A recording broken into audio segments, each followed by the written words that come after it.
Hello everyone, welcome back to my channel Anisha this side. So जैसा कि मैंने आपको बोला था मैं मैराथन लेके आऊंगी, तो सबसे पहली मैराथन जो है हम एच टेट की स्टार्ट कर देते हैं। एच टेट 2024 की विद द सब्जेक्ट ईवीएस। पहले मैं आपको थोड़ा सा बेसिक इंट्रोडक्शन दे देती हूँ कि ईवीएस आपके पास मैं कौन सी करवा रही हूँ। तो देखो, पीआरटी लेवल की मैं आपको ईवीएस फुल कवर करवा रही हूँ। इसी मैराथन में आपकी पूरी ईवीएस कवर हो जाएगी लेवल 1 के लिए। लेवल 1 में जो आपके पास सिलेबस है वो पेडागोजी भी है, वो भी हम साथ में ही कवर अप करेंगे, और कुछ थोड़े से एडिशनल टॉपिक है जहाँ से क्वेश्चन आने के चांस है, वो भी हम साथ साथ कवर करेंगे। तो यानी कि पूरे 30 नंबर का आज हम पढ़ेंगे सिर्फ एक मैराथन में, और मैं पूरी कोशिश करूंगी कि आपका कोई भी क्वेश्चन छूटे नहीं। मैंने अपनी तरफ से कुछ इंपॉर्टेंट एक्स्ट्रा एडिशनल भी एड ऑन किया है। इससे बाहर आपको पढ़ने की कोई ज़रूरत नहीं है, कोई एनसीईआरटी नहीं, कोई बुक नहीं, बस आप प्रीवियस ईयर आप क्वेश्चंस कर सकते हो प्रैक्टिस के लिए, वो भी कंटेंट इससे बाहर नहीं जाएगा। तो सबसे पहले स्टार्ट कर लेते हैं विद द सिलेबस।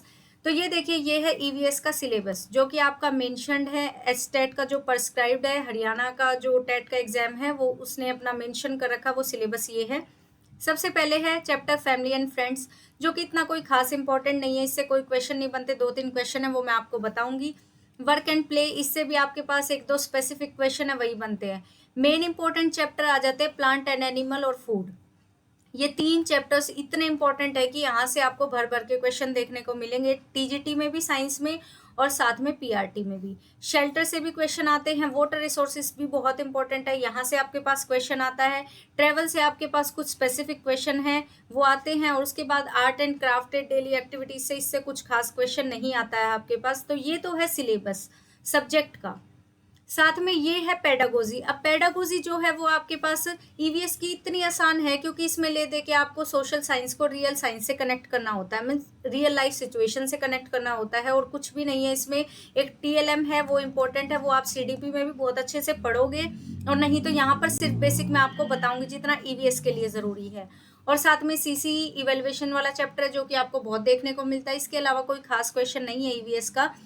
जो भी एक्स्ट्रा है वाइल्ड लाइफ वगैरह के कंजर्वेशन के, वो मैं एडिशनली करवाऊंगी, वो इन्होंने मेंशन नहीं कर रखे, लेकिन पूछ लिए जाते हैं। तो स्टार्ट करते हैं सबसे पहले चैप्टर से, फैमिली एंड फ्रेंड्स। ये बहुत ही छोटे चैप्टर हैं और बहुत ही सिंपल चैप्टर हैं। इनसे बिल्कुल भी आपको ऐसा नहीं है कि क्वेश्चन आपका छूट जाएगा, वो आप बिना पढ़े भी कर दोगे, बहुत सिंपल क्वेश्चन है। तो सबसे पहले देखो फैमिली एंड फ्रेंड्स। तो फैमिली एंड फ्रेंड्स में सबसे पहले आपको पता होना चाहिए परिवार होता क्या है। तो परिवार आपके पास क्या होता है? परिवार वो होता है जहां पर आप अपने एक ग्रुप रहता है आपके लोगों का, जिसमें आप एक दूसरे से रिलेट करते हो और इकट्ठे रहते हो, अपनी रिस्पॉन्सिबिलिटी शेयर करते हो, एक दूसरे की केयर करते हो, वही तो आपके पास परिवार बोला जाता है ना। तो परिवार की डेफिनेशन की आपको कोई खास जरूरत नहीं है। क्वेश्चन आता है यहाँ से कि टाइप्स ऑफ फैमिली, आपसे पूछ लेगा कि एक परिवार में बच्चे हैं और माँ बाप हैं उनके, तो वो फैमिली आपके पास कौन सी होगी? जिसमें आपके पास पेरेंट रह रहे हैं और बच्चे रह रहे हैं, तो वो फैमिली हमारे पास होती है न्यूक्लियर फैमिली। ये फैमिली बहुत इंपॉर्टेंट है। न्यूक्लियर फैमिली बहुत बार पेपर में आई हुई है। न्यूक्लियर फैमिली क्या होती है? जिसमें आपके माँ बाप और सिर्फ बच्चे रहेंगे। जॉइंट फैमिली नेक्स्ट है। जॉइंट फैमिली, जॉइंट फैमिली में क्या होगा? जो आपके माँ बाप हैं, आपके पेरेंट्स हैं, उनके भी पेरेंट्स यानी कि आपके दादा दादी भी साथ में रहेंगे, आपके चाचा चाची भी आपके साथ में रहेंगे, उनके बच्चे भी साथ में रहेंगे, तो वो फैमिली क्या होगी? जॉइंट फैमिली होती है। एक फैमिली होती है एक्सटेंडेड फैमिली। ये भी बहुत इंपॉर्टेंट है। इसमें क्या है एक्सटेंडेड फैमिली में? कि आप इकट्ठे नहीं रहते एक घर में, लेकिन फिर भी कनेक्टेड रहते हो। जैसे क्या है, आपके चाचा चाची दूसरे गांव में रह रहे हैं, दूसरे शहर में चले जाते हैं आजकल नौकरी करने के लिए, लेकिन फिर भी आप हर सिचुएशन में एक दूसरे को डील करते हो, एक दूसरे से बातचीत करते हो, कोई भी सिचुएशन हो साथ में ही चलते हो, कि परिवार की रजामंदी रहती है। उस फैमिली को आप क्या बोलते हो? एक्सटेंडेड फैमिली बोलते हो। तो ये है आपके पास टाइप ऑफ फैमिलीज।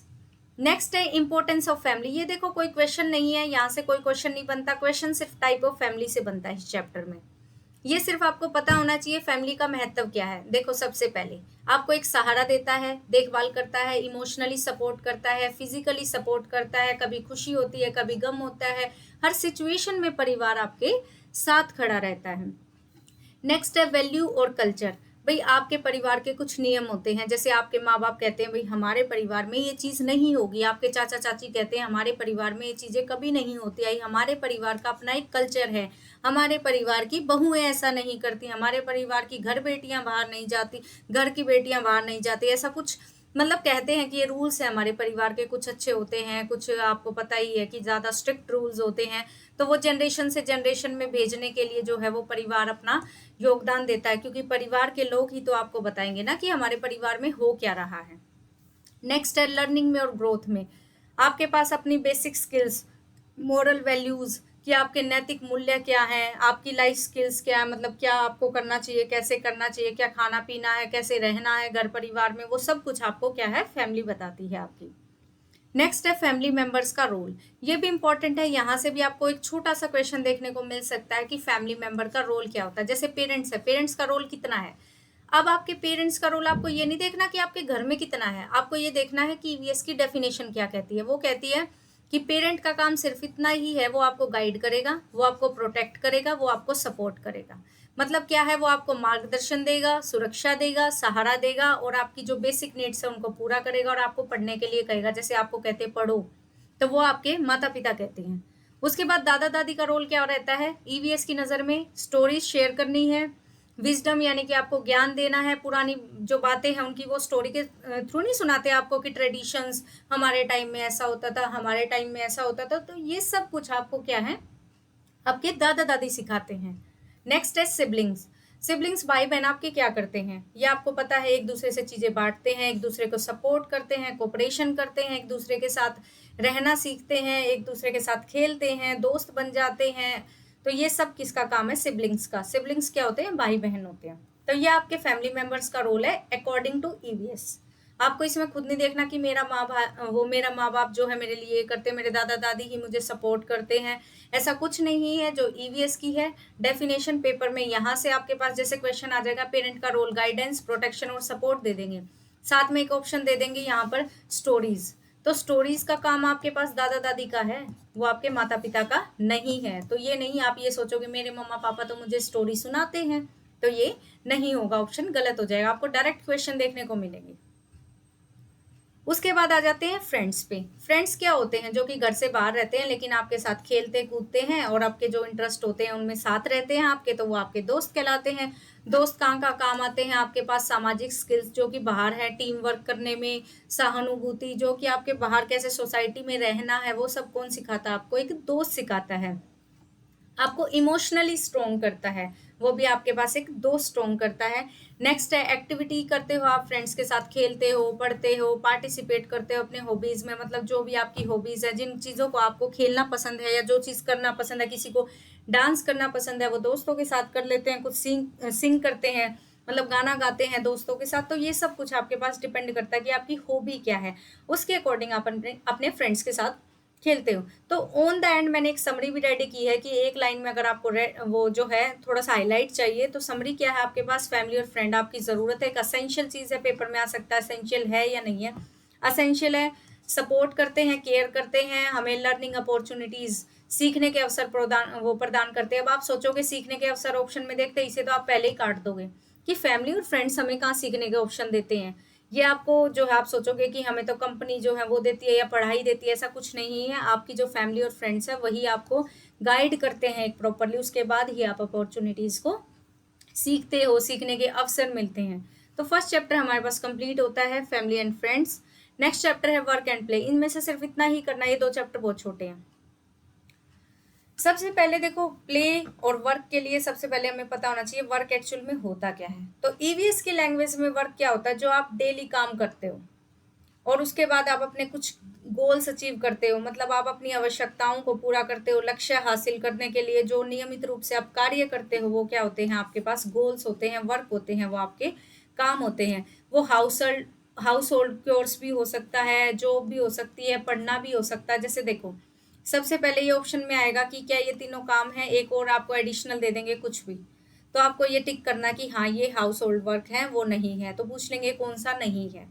सबसे पहले हाउस होल्ड क्योर्स क्या होते हैं, जो घर के काम होते हैं, जैसे आपकी मम्मा करती है, जो काम आपकी मम्मा करेगी, क्लीनिंग, कुकिंग, घर को मैनेज करना, सबको जो है खाना देना, सारे काम करना घर के, वो आपकी मम्मा जो करती है वो घर का काम है, वो क्या हो गया, हाउस होल्ड क्योर्स हो गया।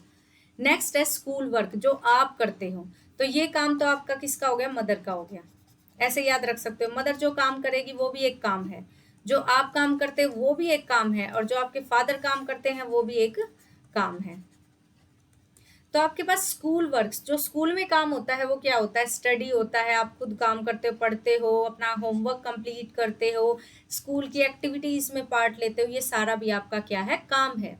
अब नेक्स्ट है जॉब। जॉब जो आप करते हो कमाने के लिए, जीने के लिए, जो चीज जरूरी है, पैसा कमाने के लिए, टू अर्न टू लिव, मतलब रहने के लिए, खाने के लिए, पीने के लिए जो आपको कमाना पड़ता है, उसे क्या बोलते हो, जॉब बोलते हो।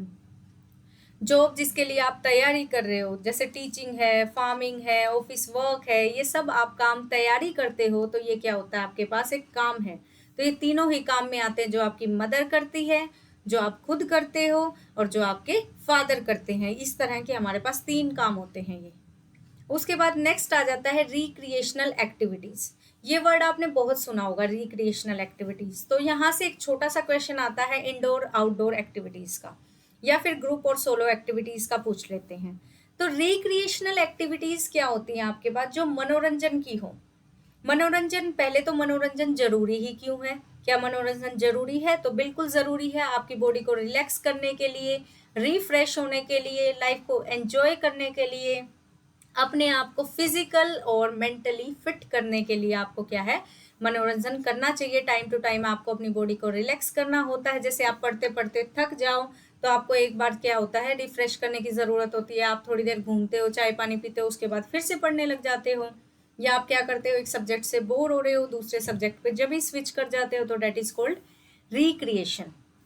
अब रिक्रिएशन भाई 2 तरह का होता है, ये बहुत इंपॉर्टेंट है। कैसा कैसा, इंडोर और आउटडोर। इनका मतलब होता है जो काम अंदर हो। इंडोर मतलब कमरे के अंदर, दरवाजे के अंदर। तो इंडोर क्या क्या कर सकते हो आप, ड्राइंग कर सकते हो, रीडिंग कर सकते हो, बोर्ड गेम्स खेल सकते हो, जैसे कैरम बोर्ड हो गया।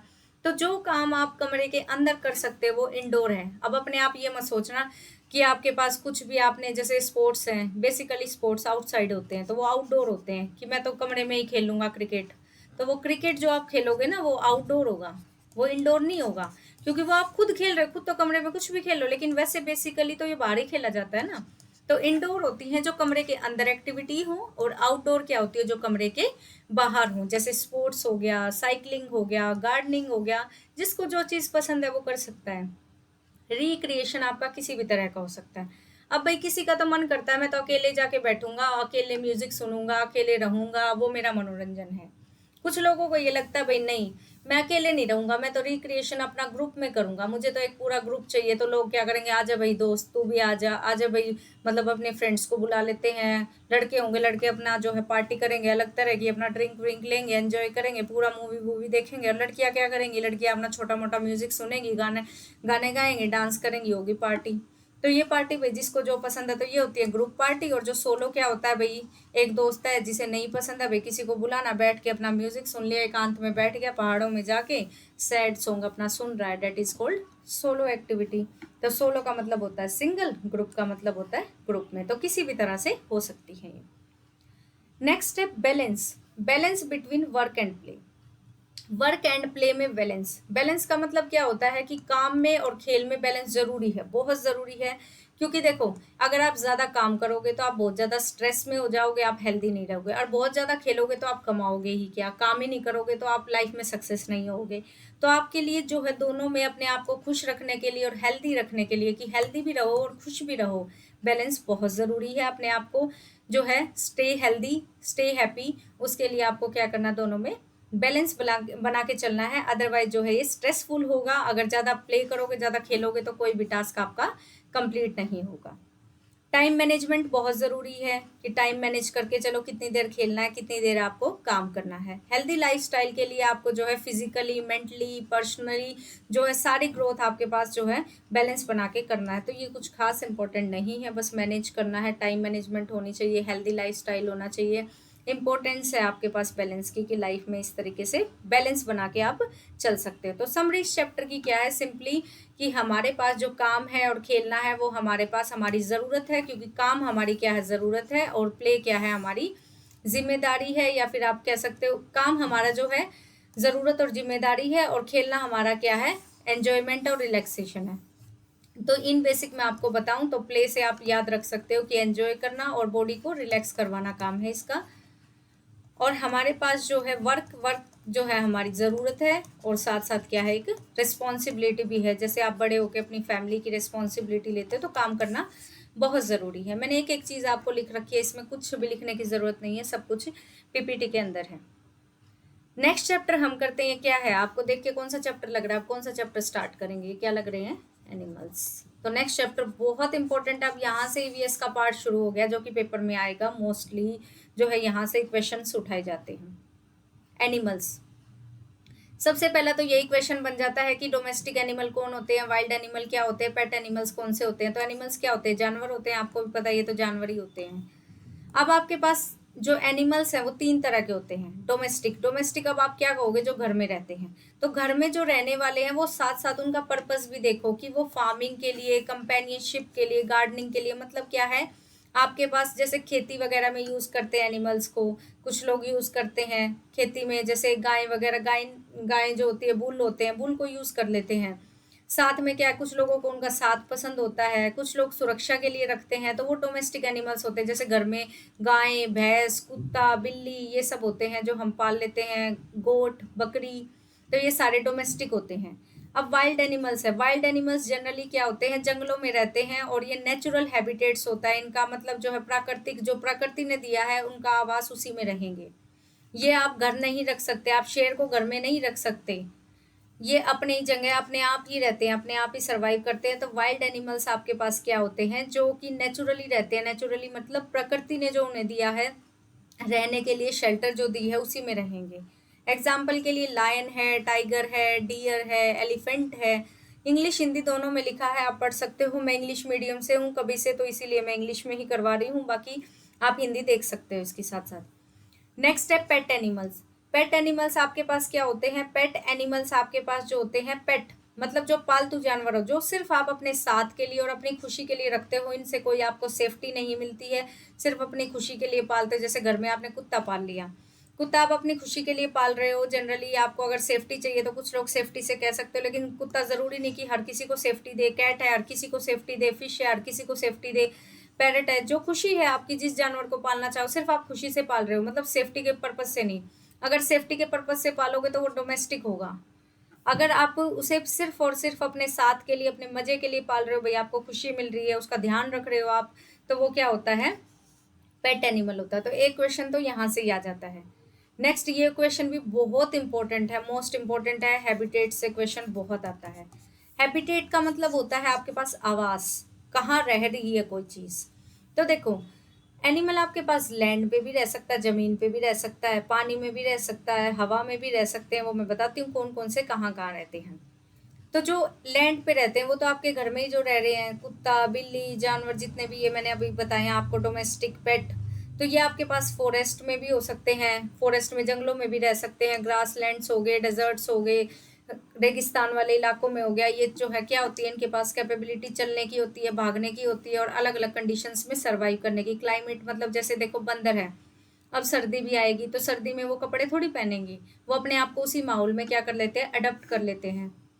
तो ये हर एक अलग अलग क्लाइमेट में अपने आप को रखने की कैपेबिलिटी रखते हैं, अलग अलग क्लाइमेट्स में अपने आप को रखने की कैपेबिलिटी रखते हैं, अलग अलग क्लाइमेट्स में अपने आप को रखने की कैपेबिलिटी होती है। मतलब गर्म ठंडा जैसा मौसम होगा वैसे इनकी बॉडी उस चीज़ को अडप्ट कर लेती है, उसी के अनुकूल बन जाती है। अडप्टेशन होता है अनुकूल बनना। नेक्स्ट है वाटर। वाटर क्या होता है, जो पानी में रहती हैं। तो पानी में रहने वाली जैसे वाटर बॉडीज होती हैं। वाटर बॉडीज क्या होती हैं, जैसे नदियाँ, लेक्स, ओशियन, ये जो आपके पास नदियाँ, झीलें, समुद्र, ये सब होते हैं। ये सब आपके पास क्या होते हैं, इनमें पानी में जो एनिमल्स रहते हैं ये एक्वेटिक एनिमल्स होते हैं। अभी अगले पेज पे मैं बताऊंगी, अगली स्लाइड में। ये आपके पास क्या होते हैं, पानी में जो है, पानी में ही अपने आप को जो है ब्रीथ करते हैं, मतलब सांस लेते हैं। और इनके अंदर जो होते हैं ना, गिल्स या फिर फिन्स होते हैं, ये ध्यान रखना। लैंड पे जो रहते हैं उनके अंदर जो होती है सांस लेने के लिए लंग्स होते हैं, और जो पानी के अंदर रहते हैं, ये भी बहुत इंपॉर्टेंट क्वेश्चन है, ये होते हैं फिन्स। भी हो सकता है ऑप्शन में FINS, या फिर आपको गिल्स ज्यादातर देखने को मिलेगा। जैसे मछली में ऐसी ऐसी लेयर की शेप जिसमें भी होती है ना, मछली में होगी, डक्स में होगी, ये जो होते हैं गिल्स होते हैं इनकी, गिल्स। फिश हो गया, डॉल्फिन हो गया, वेल हो गया, ये सारी जो मछलियां होती हैं मोस्टली ये वाटर में रहती हैं। नेक्स्ट है एयर। एयर में जो है आपके पास क्या होता है कि एयर में रहने की जिनकी कैपेबिलिटी होती है, उड़ने की होती है, कुछ जो बर्ड होते हैं, कुछ इंसेक्ट्स होते हैं, जैसे मक्खी हो गया, वो एयर में क्या करते हैं, उड़ जाते हैं, अपने जो नेस्ट हैं वो किस पे बना लेते हैं, ट्रीज पे बनाते हैं या फिर क्लिफ्स पे बनाते हैं, मतलब चट्टानों में बनाते हैं। तो ये क्या होते हैं, इस तरीके के जो बर्ड्स होते हैं, या फिर आपके पास कुछ इंसेक्ट मीन्स जो छोटे जानवर होते हैं, जैसे आपके पास मक्खी वो हो गया, कॉकरोच हो गया, मक्खी हो गई, चींटी हो गई, ये इस तरीके के इंसेक्ट्स होते हैं, ठीक है। तो ये आपके पास क्या होते हैं, जो हवा में रहें, एयर में, और ऊपर की ऊपर ही अपने जो है घोंसले वगैरह बना लेते हैं रहने के लिए, जैसे स्पैरो हो गया, गौरैया, ईगल हो गया, बटरफ्लाई हो गया, ये सब है, ठीक है। तो ये आपसे पूछ सकते हैं। उसके बाद ये बहुत इंपॉर्टेंट है, ये सबसे इंपॉर्टेंट स्लाइड है आपके पास कि टेरेस्ट्रियल एनिमल क्या होते हैं, एक्वेटिक क्या होते हैं। टेरेस्ट्रियल एनिमल, सबसे पहले बात करते हैं टेरेस्ट्रियल। टेरेस्ट्रियल क्या होते हैं, जो लैंड पे रहें। टेरेस्ट्रियल जो जमीन पे रहेंगे, जैसे लायन है, एलिफेंट है, डॉग है, काऊ है, बफेलो है, ये सिर्फ और सिर्फ कहाँ रहेंगे, जमीन पर रहेंगे। तो जो जमीन पर रहेंगे वो क्या होंगे, टेरेस्ट्रियल। एक्वेटिक, एक्वस का मीनिंग ही क्या होता है, पानी होता है। अगर आप इंग्लिश मीडियम से हो तो आपको पता होगा, अगर हिंदी मीडियम से हो तो भी आपको पता रखना इस चीज़ का कि जो पानी में रहते हैं उन्हें एक्वेटिक बोलते हैं। एरियल एनिमल्स, एरियल एनिमल्स वो होते हैं जिनके पास क्या होता है, सिग्निफिकेंट अमाउंट, मतलब कुछ अमाउंट के लिए वो हवा में रहते हैं और उनके पास उड़ने की भी कैपेबिलिटी होती है। जैसे कि आपके पास क्या हो गया, बर्ड्स हो गया, बैट्स हो गया, इंसेक्ट हो गया, मतलब ये चमगादड़ वगैरह हो गया, फिर सारे बर्ड्स वगैरह हो गए जो हवा में रहे। ए फॉर एरियल, मतलब एरियल है, एरियल मतलब एयर, एयर से रिलेटेड है, तो जो भी आपके पास एयर में रहते हैं वो सारे एरियल हो जाएंगे। एम्फीबिशियस जो होते हैं आपके पास, वो क्या होते हैं, वो आपके पास क्या होते हैं, जो पानी में भी रहे और लैंड पे भी रहे। ये बहुत इंपॉर्टेंट है एम्फीबिशियस। इसमें क्या होता है, पानी में भी रहेंगे और लैंड पे भी रहेंगे। अब आपको हो गया, ऐसे क्या है, मछली है, मछली पानी में बाहर निकालते तो मर जाती है, लेकिन वो एक्वेटिक है। फ्रॉग को देखो, फ्रॉग पानी में भी रहेगा, बाहर भी रह जाता है। तो ये आपके पास क्या होते हैं, एग्जाम्पल्स हैं एम्फीबिशियस के। नेक्स्ट है एर्बोरियल। एर्बोरियल क्या होते हैं, ये जो होते हैं ट्री पे, सिर्फ और सिर्फ पेड़ पे रहेंगे, जैसे मंकी है, मंकी सिर्फ पेड़ पे झूलता है ज्यादातर, मतलब इनका जो हैबिटेट होता है वो पेड़ ही होता है। वैसे इधर उधर घूमते तो रहते हैं, लेकिन इस तरीके के जो ज्यादातर, प्राइमरीली का मतलब होता है ज्यादातर, ठीक है, मुख्य रूप से, ये देखो मुख्य रूप से। तो ये जो है आपके पास क्या है, साइंटिफिक आपके पास क्लासिफिकेशन है कि कहाँ कहाँ आपके पास हैबिटेट्स हैं और कहाँ कहाँ आपके पास रह सकते हैं अलग अलग प्रकार के एनिमल्स। उसके बाद बिहेवियर देखो, बिहेवियर भी बहुत इंपॉर्टेंट है इस चैप्टर में। अब आपके पास सारी स्लाइड्स इंपॉर्टेंट है, जो भी इंपॉर्टेंट है वो मैंने आपको बता दिया, शुरू के 2 चैप्टर छोड़ के अब सब इंपॉर्टेंट है। सबसे पहले सोशल एनिमल्स। सोशल मतलब क्या होता है, सामाजिक। सामाजिक मतलब एक दूसरे के साथ रहना पसंद करते हो, एक दूसरे का साथ पसंद करते हो, तो यानी कि जो झुंड में रहते हो। आप ये ऐसे समझ सकते हो, जो झुंड में रहेंगे। तो झुंड में कौन रहता है, जिसे अपनी सुरक्षा चाहिए हो, जिसे खाना, सर्वाइवल, रहने जीने के लिए एक दूसरे के ऊपर जो है डिपेंड रहना पड़े, मतलब सुरक्षा के लिए आपको जो है झुंड में रहना पड़े। जैसे कि आपके पास हाथी है, भेड़िया है, ये सब क्या है, झुंड में रहते हैं। कुछ पशु होते हैं जो झुंड में ही रहते हैं। जैसे आपके पास कुछ आपने देखा होगा, चिड़िया है, चील है, वो सारी झुंड में, ग्रुप सा ही एकदम से जाता है, जैसे ऐसे ऐसे उड़ती है, आकाश में इकट्ठी सी उड़ती है ना। तो ये सब क्या होता है आपके पास कि झुंड में रहते हैं, जो वो क्या होते हैं आपके पास, सोशल होते हैं, ठीक है। और झुंड को बेसिकली आपके पास हर्ड बोलते हैं, हर्ड्स। नेक्स्ट है सोलिटरी। सोलिटरी मतलब क्या है, सोल्जर, मतलब खुद को ही मानते हैं। जैसे सोल्जर, हमारे देश के जो सोल्जर होते हैं, जवान होते हैं, वो सुरक्षा प्रदान करते हैं। तो ये क्या है, अपने आप को ये मानते हैं कि हम ही अपना सेफ्टी गार्ड है, हमें किसी की जरूरत नहीं है। जैसे कि टाइगर, अकेले रहूंगा भाई मैं तो जो खुद से रहे, खुद ही को ये माने मैं शहंशाह हूँ, मैं ही अपने आप को बचा लूंगा, मुझे किसी की कोई जरूरत नहीं है। ये टेरिटोरियल होते हैं और अपने आप को ही बचा लेते हैं। अकेले रहने वाले ही पशु होते हैं, अकेला रहना पसंद करते हैं। अब ये 2 इंपॉर्टेंट है टर्म आपके पास, क्या है, नोक्चरल और एक है डायर्नल। तो आपके पास नोक्चरल जो टर्म है वो देखो क्या होता है, नोक्चरल मतलब नाइट में जो है क्या होगी, एक्टिव होंगे। नोक्चरल का मतलब नाइट एक्टिव, जो रात में जगेंगे। तो रात में कौन कौन जगता है, उल्लू है, चमगादड़ है, और दिन में क्या करेंगे, रेस्ट करेंगे। डायर्नल क्या होते हैं, डायर्नल होते हैं डे, जो किस में एक्टिव होंगे, डे में एक्टिव होंगे। डे में एक्टिव और रात में क्या हो जाएंगे, इनएक्टिव। ऐसे कौन से हैं जो डे में एक्टिव होते हैं, आपको पता है, भैंस है घर में आपकी, रात को सो जाएगी, दिन में जो है एक्टिव होगी। काऊ है, हम खुद भी क्या है, डायर्नल है। यू साइलेंट होता है इसमें। नेक्स्ट है आपके पास क्या, एनिमल्स अगर ना हो तो, एनिमल्स का होना जरूरी है, तो बिल्कुल जरूरी है, उसके कुछ कारण है देखो। एक तो ये खाने का सोर्स है, आपको पता है कि जो हमारे पास है काऊ है, गोट है, चिकन है, फिश है, कुछ मिल्क के रूप में, जैसे काऊ से हम मिल्क लेते हैं, बफेलो से मिल्क लेते हैं, गोट से मिल्क लेते हैं। लेकिन कुछ लोग जो है आपके पास नॉन वेजिटेरियन होते हैं, वो चिकन खाते हैं, फिश वगैरह ये सब कुछ खाते हैं, कुछ एग्स खाते हैं। तो मतलब खाने का एक स्रोत है, मतलब अगर ये नहीं होंगे तो हमें भोजन नहीं मिलेगा। उसके बाद एग्रीकल्चर हेल्प, कुछ लोग आज भी जो है घोड़ों को यूज करते हैं, गाय को यूज करते हैं, बुल को यूज करते हैं। तो बहुत सारे ऐसे जो है एग्रीकल्चर कृषि के काम होते हैं, उनमें कुछ ले जाने के लिए, ट्रांसपोर्ट करने के लिए इधर उधर सामान, जैसे झोटा बग्गी होती है। इस तरीके से आपके पास जो है कृषि में भी सहायक है, एग्रीकल्चरल काम में सहायक है। कंपेनियनशिप और सिक्योरिटी, मतलब क्या है, आपको एक सुरक्षा भी देती है और साथ में एक साथ भी होता है। जैसे कहते हैं ना, इंसान तो वफादार हो ना हो लेकिन जानवर जरूर वफादार होते हैं। तो कुछ लोग जिन्हें पालते हैं तो उनसे इतनी गहरी दोस्ती हो जाती है कि वो आपके पास हमेशा आपके साथ रहते हैं। जैसे डॉग्स हैं, कैट्स हैं, और कुछ भी आप पाल लो, तो मतलब वो आपके ऊपर डिपेंड करता है आप किस चीज को पाल रहे हो। तो वो आपके दोस्ती के साथ साथ आपको सुरक्षा भी देते हैं। और सबसे इम्पोर्टेंट है इकोलॉजिकल बैलेंस।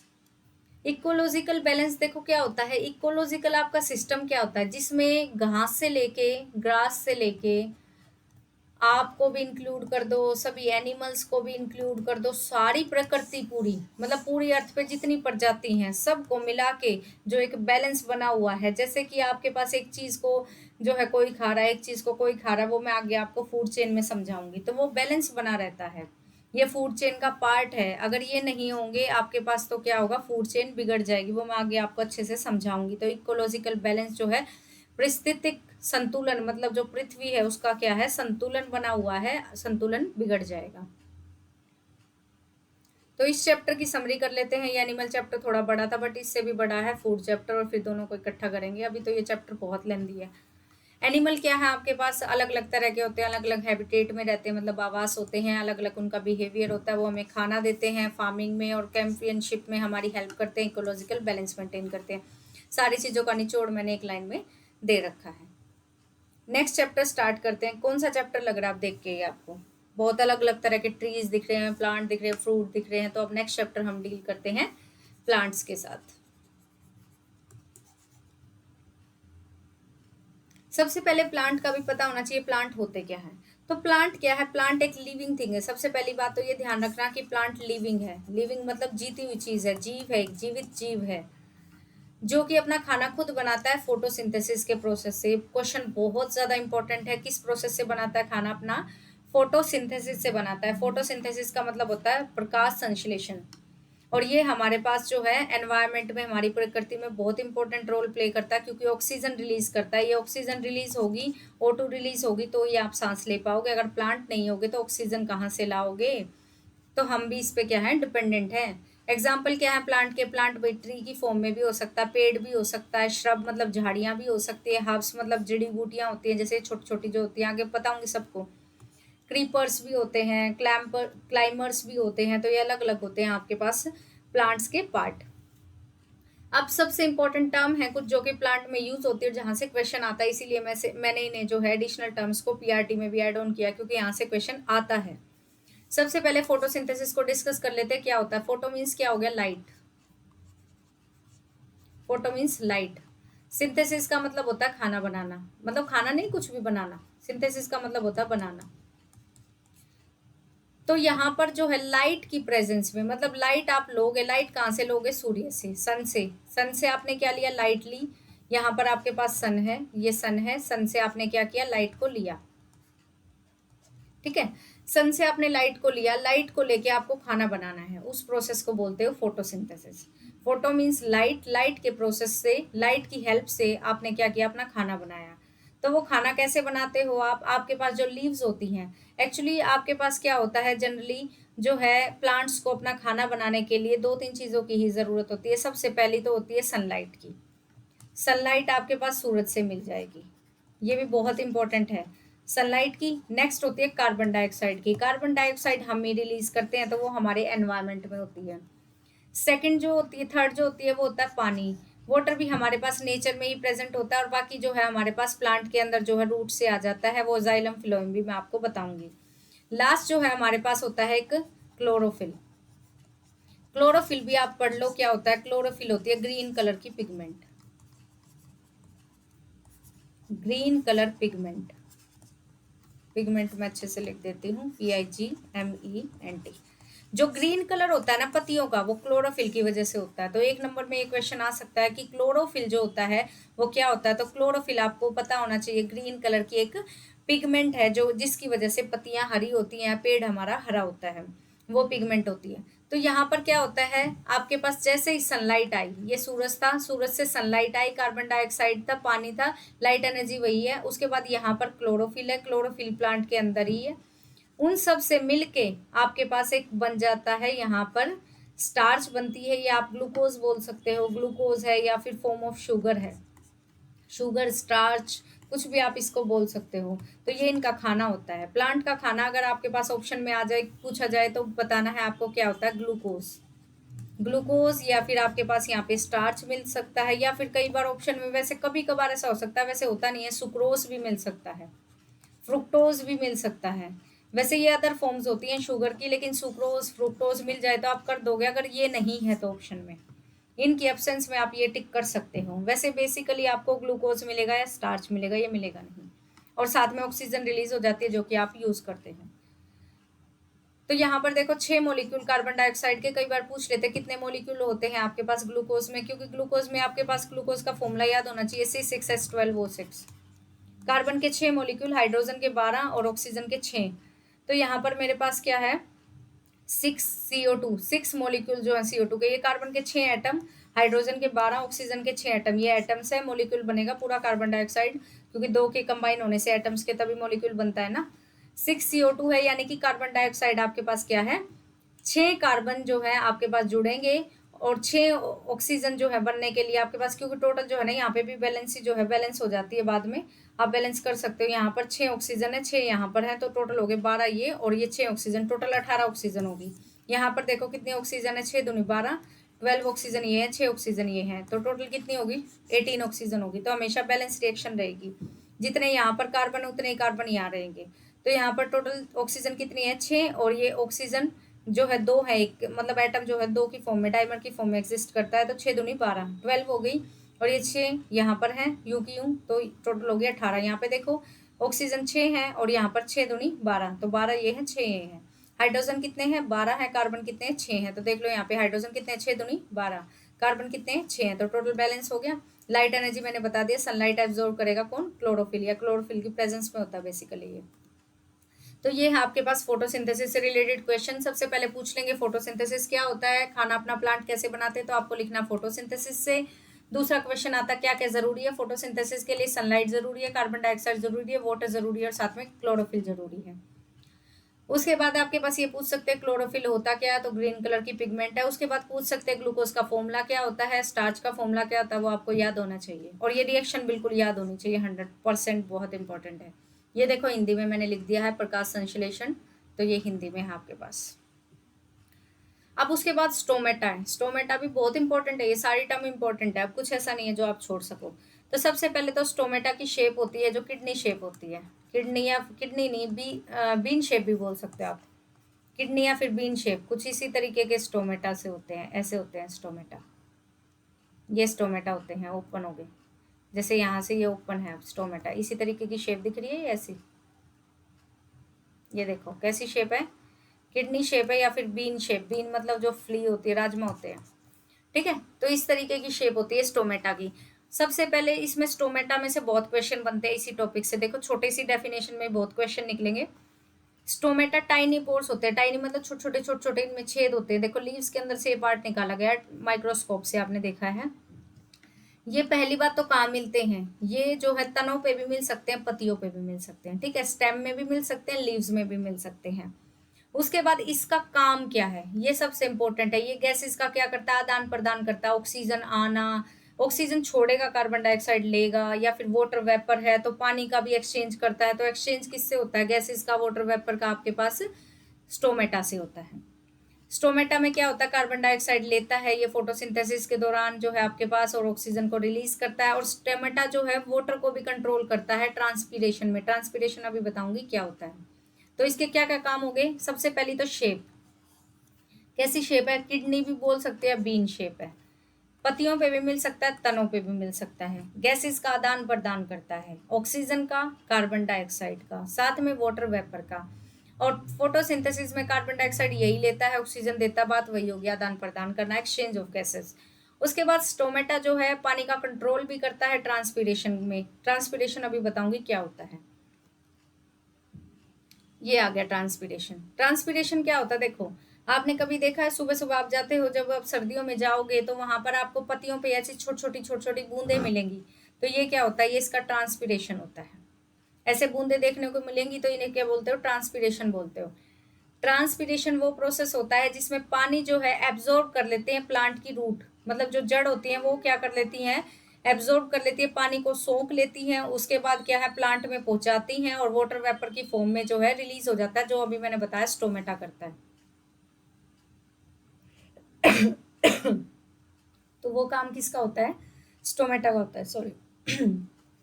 यहाँ पर क्या है आपके पास, कूलिंग, इसको आप ये भी बोल सकते हो कि प्लांट की कूलिंग में कौन हेल्प करता है। जैसे हमारी बॉडी स्वेटिंग करती है, पसीने आ जाते हैं हमें, तो वही काम प्लांट में कौन करता है, ट्रांसपीरेशन होता है, और वो करता कौन है, स्टोमेटा करता है।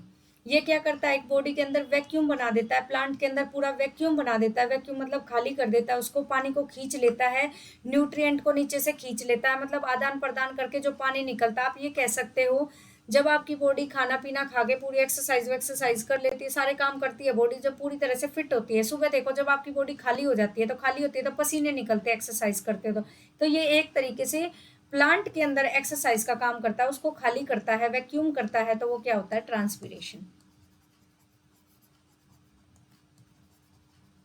वो होता है आपके पास ट्रांसपीरेशन। नेक्स्ट है जाइलम और फिलोएम, बहुत इंपॉर्टेंट है, ये नाम आपने बहुत सुने होंगे, किसी ना किसी एग्जाम में आते रहते हैं क्वेश्चन। तो सबसे पहले तो जाइलम और फिलोएम दोनों वेस्कुलर टिश्यू हैं, अगर पूछ लिया जाए तो नाम है इनका, वेस्कुलर टिश्यू है, वेस्कुलर टिश्यू, ठीक है।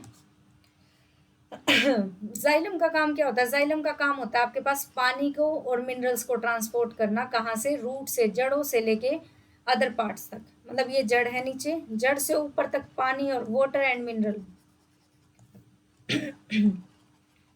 वाटर और मिनरल जो होते हैं आपके पास, इनको ट्रांसपोर्ट कौन करता है, जाइलम करता है, ठीक है। और जाइलम जो होता है किससे बना होता है, सेल से बना होता है। कौन सी सेल, जो कि खाली होती हैं और थिक होती हैं, मतलब खाली और मोटी, ये ध्यान रखना, खाली मतलब खोखली होंगी और साथ में क्या होंगी, मोटी होती हैं जिनकी दीवारें। ये क्या करता है, ये सपोर्ट देता है हमारे प्लांट को, एक स्ट्रक्चरल, मतलब स्ट्रक्चर में भी सपोर्ट, जैसे मनी प्लांट होता है उसके अंदर ऐसे डंडी सी लगी होती है बीच में कई बार, तो ये इस तरीके से, वैसे वो तो वैसे लगाते हैं लेकिन इस तरीके का ही सपोर्ट प्लांट के अंदर होता है, तो वो जाइलम होता है। जैसे तना मजबूत हो जाता है तो वो स्ट्रक्चरल सपोर्ट, मतलब उसकी संरचनात्मक में भी जो है, संरचना में भी जो है थोड़ा सा समर्थन करता है, सपोर्ट करता है। तो जाइलम के क्या फंक्शन है, पानी को ट्रांसपोर्ट करना और मिनरल्स को ट्रांसपोर्ट करना, रूट से लेके बाकी पार्ट्स तक। नेक्स्ट आ जाता है हमारे पास फिलोएम। अब फिलोएम क्या होता है, फिलोएम क्या करेगा, देखो पानी तो ले गए ऊपर, अब हमारे पास और भी तो चीजें हैं, जो खाना बना है वो भी तो ऊपर से नीचे जाएगा। अब खाना तो, अब आप ये कहोगे नीचे से ऊपर तो चलो आ गया, नीचे बना कैसे भाई, रूट में तो खाना नहीं बनता, खाना तो बनता है लीव्स में, यानी कि पत्तियों में बना है खाना। फोटोसिंथेसिस जहाँ होगी वहीं तो खाना बनेगा। तो पत्ती ऐसे थी आपके पास, यहाँ पर खाना बन गया, इस पत्ती में खाना बन गया, मतलब सभी में बनता है, तो यहाँ खाना बन गया। अब ये पेड़ का तो पूरा पार्ट है, ये यहाँ पे रूट्स भी हैं पेड़ में, यहाँ पर ट्री है पूरा, चलो यहाँ खाना बन गया, यहाँ लीव्स हैं, यहाँ आपके पास एक और लीव लगा ली मैंने, ये लीव है, तो यहाँ तो खाना बन गया। अब ये पूरी, इसमें पूरे प्लांट में, पूरे ट्री में कैसे खाना जाएगा, तो इसका काम जो है, ट्री में खाना ले जाने का जो काम करता है वो कौन करता है, फिलोएम करता है। अब आप ये कहोगे कि फिलोएम जो है मेरे पास, अब जाइलम तो नीचे से ऊपर जा रहा था, रूट से ऊपर जाता है, जाइलम यूनिडायरेक्शनल है। जाइलम क्या है, यूनिडायरेक्शनल, मतलब सिर्फ एक ही डायरेक्शन में चलता है, एक दिशा में। फिलोएम क्या है, दोनों डायरेक्शन में चलता है, बाई डायरेक्शनल होता है ये, ठीक है। अभी मैं डिफरेंस जो है मैंने टेबुलर फॉर्म में भी दे रखा है। तो ये दोनों दिशा दिशा में चलता है, और ये खाने का ट्रांसपोर्ट करता है, ये पानी का और मिनरल का नहीं करता है। ये खाना एक पार्ट से, लीव से जो है बाकी पार्ट्स तक लेके जाता है। जाइलम जो है दोनों डायरेक्शन में चलता है। आपके पास लीव से रूट में भी, रूट से लीव में भी। वाइस वर्सा का मतलब होता है इससे इस डायरेक्शन में, और इसका उल्टा कर दे अगर तो वो वाइस वर्सा होता है रूट से लीव्स में। देखो मैं यहाँ पर समझाती हूँ आपको। ये जाइलम है, ये फिलोएम है। जाइलम देखो एक ही डायरेक्शन में जा रहा है, नीचे से ऊपर दिख रहा है, ये नीचे रूट है, रूट से ऐसे ऊपर जा रहा है सिर्फ, तो वन वे फ्लो, एक ही डायरेक्शन में जाएगा। फिलोएम देखो टू वे फ्लो, नीचे से ऊपर भी जा सकता है, ऊपर से नीचे भी जा सकता है। कुछ चीजें ऊपर लेके आनी है, कुछ नीचे लेके आनी है, तो ये दोनों डायरेक्शन में चलता है। इसमें क्या चलता है, वाटर और मिनरल को लेके जाता है। ये किसको, वाटर को और फूड को। पानी भी मतलब ले जा सकता है, लेकिन जनरली फूड होता है, खाना होता है इसका काम। इसमें जो है कोई भी सेल्स के बीच में जो है ना वॉल नहीं होती, इसमें कोई भी दीवार नहीं होती है, कोई एंड वॉल्स नहीं होती, मतलब ऐसे है तो ऐसे ही रहेगी, कोई यहाँ पर एंड वॉल्स नहीं लगी होती। इसमें देखो एंड वॉल्स है, ये अलग से आपको दिख रही है बंद बंद होने वाली, ये देखो एंड वॉल्स ये लगी हुई। एंड वॉल्स का मतलब होता है जैसे पाइप है, पाइप के एंड बना दिए। उसके बाद ये स्ट्रेंथ को जो है मजबूत करते हैं, वो मैंने बताया। बाकी ये फंक्शन इंपॉर्टेंट नहीं है, बस ये इंपॉर्टेंट है, ये एक डायरेक्शन में चलता है, ये पानी लेके जाता है और ये खाना लेके जाता है। नेक्स्ट है क्लोरोप्लास्ट, ये भी इंपॉर्टेंट है। क्लोरोप्लास्ट आपके पास एक ऑर्गेनेल ही होता है, ये एक्चुअली टीजीटी की क्लास में मैं प्रॉपरली पढ़ाऊंगी इसको, जो कि प्लांट सेल में मिलता है और इसके अंदर क्लोरोफिल होता है। आपको पीआरटी के लिए इतना नहीं पढ़ना, बस इसमें ये ध्यान रखना है कि क्लोरोप्लास्ट के अंदर क्या होता है, क्लोरोफिल होता है, जो मैंने अभी बताया था ग्रीन कलर की पिगमेंट होती है। और ये क्या करती है, फोटोसिंथेसिस करती है, जिससे लाइट एनर्जी किसमें कन्वर्ट हो जाती है, केमिकल एनर्जी में। अब केमिकल एनर्जी क्या होती है, केमिकल का मतलब होता है रासायनिक, यानी कि ग्लूकोज, खाना खाना रिएक्शन करके, जो भी मैंने फोटोसिंथेसिस रिएक्शन आपको समझाई है, तो वो काम आपके पास क्लोरोप्लास्ट में जो क्लोरोफिल होती है वही करती है, वो मैंने आपको बता दिया है। ये प्लांट सेल और एनिमल सेल का सिर्फ डायग्राम देख लो, आपके लिए इतना इंपॉर्टेंट नहीं है। थोड़ा बहुत कभी क्वेश्चन जो आ जाए तो थोड़ा बहुत इस तरीके का कि प्लांट सेल में जो है एक बाहर से सेल वॉल होती है, जो बाहर होती है बाउंड्री, वो इसमें भी सेल वॉल होती है, इसमें भी सेल वॉल होती है, ठीक है। इसके अंदर सेल वॉल होती है, इसमें सेल वॉल होती ही नहीं है। तो ये ध्यान रखना कि इसमें सेल वॉल होती है, इसमें जो है सीधा मेम्ब्रेन आ जाती है। देखो मेम्ब्रेन आ गई, सीधा शुरुआती मेम्ब्रेन होती है, इसमें सेल वॉल होती है, इसमें सेल वॉल एब्सेंट होती है। इसमें सीधा फिर मेम्ब्रेन आ जाती है, इसमें मेम्ब्रेन जो है स्टार्ट ही मेम्ब्रेन करती है। गोल्जी बॉडीज होती हैं, वैक्यूल होती हैं, थोड़ा बहुत वैसे बस देखना है, न्यूक्लियस होता है और कुछ नहीं करना इसमें आपको, ठीक है। माइटोकॉन्ड्रिया होता है, माइटोकॉन्ड्रिया पूछ सकते हैं क्वेश्चन, माइटोकॉन्ड्रिया क्या होता है। तो माइटोकॉन्ड्रिया आपके पास होता है पावर हाउस ऑफ सेल्स, ये इंपॉर्टेंट है, पावर हाउस ऑफ सेल्स, ठीक है। तो ये इंपॉर्टेंट है, इसको भी आप नोट कर लेना। अब नेक्स्ट कर लेते हैं बात रूट्स की। रूट क्या होता है, रूट क्या होता है, जड़ होता है, ठीक है। रूट क्या होता है, जड़ होता है। अब आपके पास रूट जो होते हैं ना, वो आपके पास मेन स्टोरेज ऑर्गन होता है। ये क्वेश्चन पूछा जा चुका है पेपर में कि सबसे ज्यादा स्टोर खाना कौन करता है। अब आपका एग्जाम्पल क्या होगा, आप खुद से अगर आपने नहीं पढ़ा होगा तो आप पक्का जो है टिक करके आओगे लीव्स को, लीव्स को टिक करोगे, क्योंकि आपके दिमाग में ये आएगा भाई हमने तो लीव्स में खाना बनाया था। अगर लीव्स में खाना बनाया तो स्टोर भी वही होगा, नहीं, लीव्स में खाना स्टोर नहीं होता। मेनली जो है वो आपके पास मेन 99% खाना जो स्टोर होता है वो रूट्स के अंदर होता है। बाकियों में जो है कहीं इधर उधर भी हो जाता है, अलग पार्ट्स में हो जाता है, लेकिन मेन जो स्टोरेज है वो आपके पास किस में होता है, रूट्स के अंदर होता है। इसमें क्या होता है, जैसे खाना बना, ग्लूकोज बना फोटोसिंथेसिस से लीव्स में, मैंने अभी बताया लीव्स में खाना बना, फिर जो एक्सेस फूड यानी कि जो ज़्यादा बन गया, वो ज़्यादा जो है वो कन्वर्ट हो जाता है स्टार्च में, जो अभी मैंने बताया था ग्लूकोज या स्टार्च। ग्लूकोज ऑप्शन में ना हो तो स्टार्च टिक कर सकते हो। फिर उसे रूट्स में स्टोर कर लिया जाता है। जैसे देखो कैरेट है, कैरेट के अंदर स्टार्च होता है, बीट्स हो गया, पोटैटोज हो गया, ये सारे जो होते हैं इनके अंदर, जैसे सर्दियों में है ज़्यादातर ये होता है कि आपके पास फोटोसिंथेसिस नहीं हो पाती इतनी, तो खाना जो है वो स्टोर कर लेते हैं कुछ समय के लिए, खाना स्टोर कर लेते हैं, तो वो वहाँ पर क्या होता है, कैरेट, बीट्स, ये सारे सर्दियों में होती हैं ये फसलें। आपने देखा होगा सर्दियों में गाजर आएगी, सर्दियों में मूली आएगी, तो वो क्यों, क्योंकि खाना वो जो है नीचे स्टोर कर लेते हैं। अब आप ये कहोगे सर्दियों में खाना क्यों नहीं बनता, तो वो मैं आपको बता देती हूँ। अभी मैंने आपको बताया था खाना बनाने की जो प्रक्रिया होती है, प्रकाश संश्लेषण, फोटोसिंथेसिस, इसके लिए 4 चीज़ें ज़रूरी हैं। सनलाइट यानी कि सूरज, दूसरा जो है कार्बन डाइऑक्साइड, तीसरा जो है वाटर, H2 बोलते हैं इसको, और फोर्थ जो है क्लोरोफिल। अब सनलाइट तो नहीं होगी ना सर्दियों में, कई बार धूप नहीं निकलती, तो इसीलिए फोटोसिंथेसिस नहीं हो पाता। ये चारों होने बहुत ज़रूरी है। कभी आप ये सोचो खाना बना लोगे, अब आपके पास गैस ही नहीं है, ऑन ही नहीं हो रही गैस, तो खाना कहाँ से बनाओगे। तो इसीलिए आपके पास क्या है, खाना ज़रूरी है। इस चीज़ का बिल्कुल ध्यान रखें कि खाना आपके लिए क्या है, ज़रूरी है। तो उसके लिए आपके पास चारों चीज़ें होनी चाहिए। आपके पास गैस का होना ज़रूरी है। तो रूट्स में आपके पास क्या है, मेन स्टोरेज ऑर्गन है जिनमें स्टोर हो, जो मोटे मोटे होते हैं नीचे से, जैसे गाजर होगी, मूली हो गया, शिमला मिर्च हो गई, बीट रूट हो गया, चुकंदर हो गया, आलू हो गया, ये सारे जो नीचे जड़ों में लगते हैं, सारे क्या करते हैं, स्टार्च को स्टोर करते हैं। नेक्स्ट है पार्ट्स ऑफ प्लांट।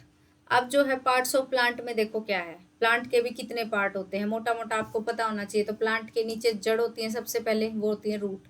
रूट जो होती है ना, एंकर होती है। एंकर का मतलब क्या होता है कि ये मजबूती प्रोवाइड करती है, मिट्टी से जड़ पकड़वाती हैं अपनी। तो एंकर होती है, मतलब उस चीज़ को होस्ट करती हैं। उसका सारा जो है सब कुछ शुरुआत ही कहाँ से होती है, जड़ से होती है। पानी को एब्जॉर्ब करती है, मिनरल्स को करती है ग्राउंड से। तो सारा काम जो है जड़ों का ही होता है। अब आप मुझे ये कहोगे वाटर और मिनरल को जो है आपके पास, आपने तो कहा था जाइलम करता है, लेकिन जाइलम क्या करता है, सिर्फ और सिर्फ ट्रांसपोर्ट करता है, इनको लेके जाता है जड़ों से। जड़ में है पानी और वो वाटर और मिनरल वहां से ऊपर लेके जाएगा, बस वो स्टोर कौन करेगा, वहां से एब्जॉर्ब कौन करेगा, जो पानी हम देते हैं मिट्टी से वो रूट करेंगी। उसके बाद आ जाता है तना। तना क्या होता है, सपोर्ट देता है और साथ साथ क्या करता है, उसके थ्रू ही तो आप वाटर को, फूड को, न्यूट्रिएंट्स को जाइलम फिलोएम के थ्रू दूसरे पार्ट्स तक पहुंचाते हो। लीव्स क्या होती हैं, जिसमें खाना बनता है, ठीक है, सनलाइट की, कार्बन डाइऑक्साइड की, वाटर की प्रेजेंस में। फ्लावर क्या होता है, ये क्वेश्चन बहुत इंपॉर्टेंट है। इस पे पूरा का पूरा आपके पास एक स्लाइड है। फ्लावर में रिप्रोडक्टिव पार्ट। तो फ्लावर के अंदर जो फ्लावर है एक दूसरे से रिप्रोड्यूस होते हैं, मतलब अपने ही जैसे बनाना, रिप्रोडक्शन, प्रजनन करना। तो वो जो होता है रिप्रोडक्टिव पार्ट जो होता है प्लांट का, वो क्या होता है, फ्लावर होता है। क्योंकि इसमें क्या हो जाती है, सीड्स बनती हैं। सीड जो है इधर उधर तितली वितली होती हैं, जैसे इधर उधर वो सीड्स वगैरह इधर उधर बिखेर देती हैं, उनको नर्चर कर लेती हैं, मतलब इधर उधर बिखर जाती हैं, हवाओं में उड़ जाती हैं। कुछ सीड्स पोलन ग्रेन्स बोलते हैं उनको। तो इसीलिए उनसे जो है इनकी प्रजाति बढ़ जाती है, ठीक है। तो ज़्यादातर ये ब्राइट कलर के होते हैं, खुशबू देते हैं। खुशबू इसलिए देते हैं ताकि वो पोलिनेटर्स, मतलब ऐसे ऐसे जो आपके पास इंसेक्ट होते हैं, जो इनके ऊपर आके बैठे, आकर्षित हों और इधर उधर इनको जो है बिखार दें। और बिखेरने के बाद क्या होगा, नए फ्लावर्स, नए प्लांट्स उग जाए वहाँ पे। फ्रूट क्या होते हैं, अब फ्रूट बन जाता है, जैसे एप्पल के अंदर जो सीड्स होती हैं, फिर एप्पल बन जाता है वो। तो वो क्या होता है, सीड को बचा के रखता है। मतलब क्या होता है, सीड को बचा के प्रोटेक्ट करता है और उसे फैलने से, फेंकने से, मतलब इधर उधर जो है डिस्पर्स होने से, फैलाव से उसको रोकता है। तो ये आपके पास क्या था, प्लांट्स के पार्ट थे। अब नेक्स्ट है रूट। भी कई तरह की होती है, तो रूट भी बहुत इंपॉर्टेंट है। सारी स्लाइड्स इंपॉर्टेंट है। अभी आपको एक एक स्लाइड को बहुत ध्यान से करना है, एक एक वर्ड में क्वेश्चन छुपा है। रूट्स कितने टाइप की होती हैं, रूट्स बेसिकली 3 टाइप की होती है भाई। Tap root. टैप रूट मतलब जो टैप की तरह होंगी, ऐसे सीधी सी, बस मतलब सीधी होंगी या ट्रायंगल शेप की होंगी, इस तरीके की रूट होंगी, मतलब ज़्यादा फैली ना हो। तो कैसी हो सकती हैं ये, प्राइमरी रूट बोलते हैं इनको, प्राइमरी, जो कि पहली होती हैं। जैसे कैरेट में है, गाजर में है, मूली में है, बीट रूट में ज़्यादा फैलती नहीं है ना, वो फल मिल जाता है आपको। शिमला शिमला मिर्च नहीं, वो वाइट कलर की आती है जो शलगम, शलगम होती है, शलगम। शलगम में भी ऐसा ही होता है, ठीक है। तो ये नीचे नीचे मोटी हो जाती हैं और जो है सोइल में नीचे गहरी होती हैं, उसमें गहरी होती है ना इनकी जड़ें, तभी तो निकाल के लाते हो आप इनको जड़ों में से।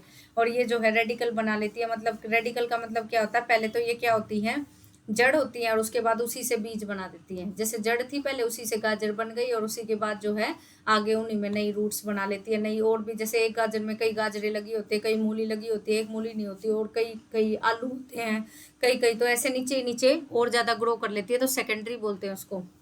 जैसे कोई एक चीज़ है, ये अगर आगे ऐसे निकालेगी तो इन्हें प्राइमरी बोलते हैं। प्राइमरी का मतलब जो पहला काम किया। अब ये जो है ये आगे जाके करें तो ये सेकेंडरी होता है, मतलब आगे जाके और बच्चे पैदा करें अपने, तो ये सेकेंडरी है, ठीक है। एक बार वाला काम प्राइमरी होता है, दूसरी बार वाला सेकेंडरी होता है। तो फंक्शन मैंने बता दिया, इसका काम क्या है।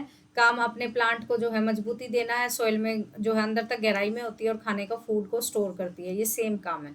फाइब्रस, फाइब्रस का मतलब ऐसे रूट्स होंगी, फैली फैली सी होंगी।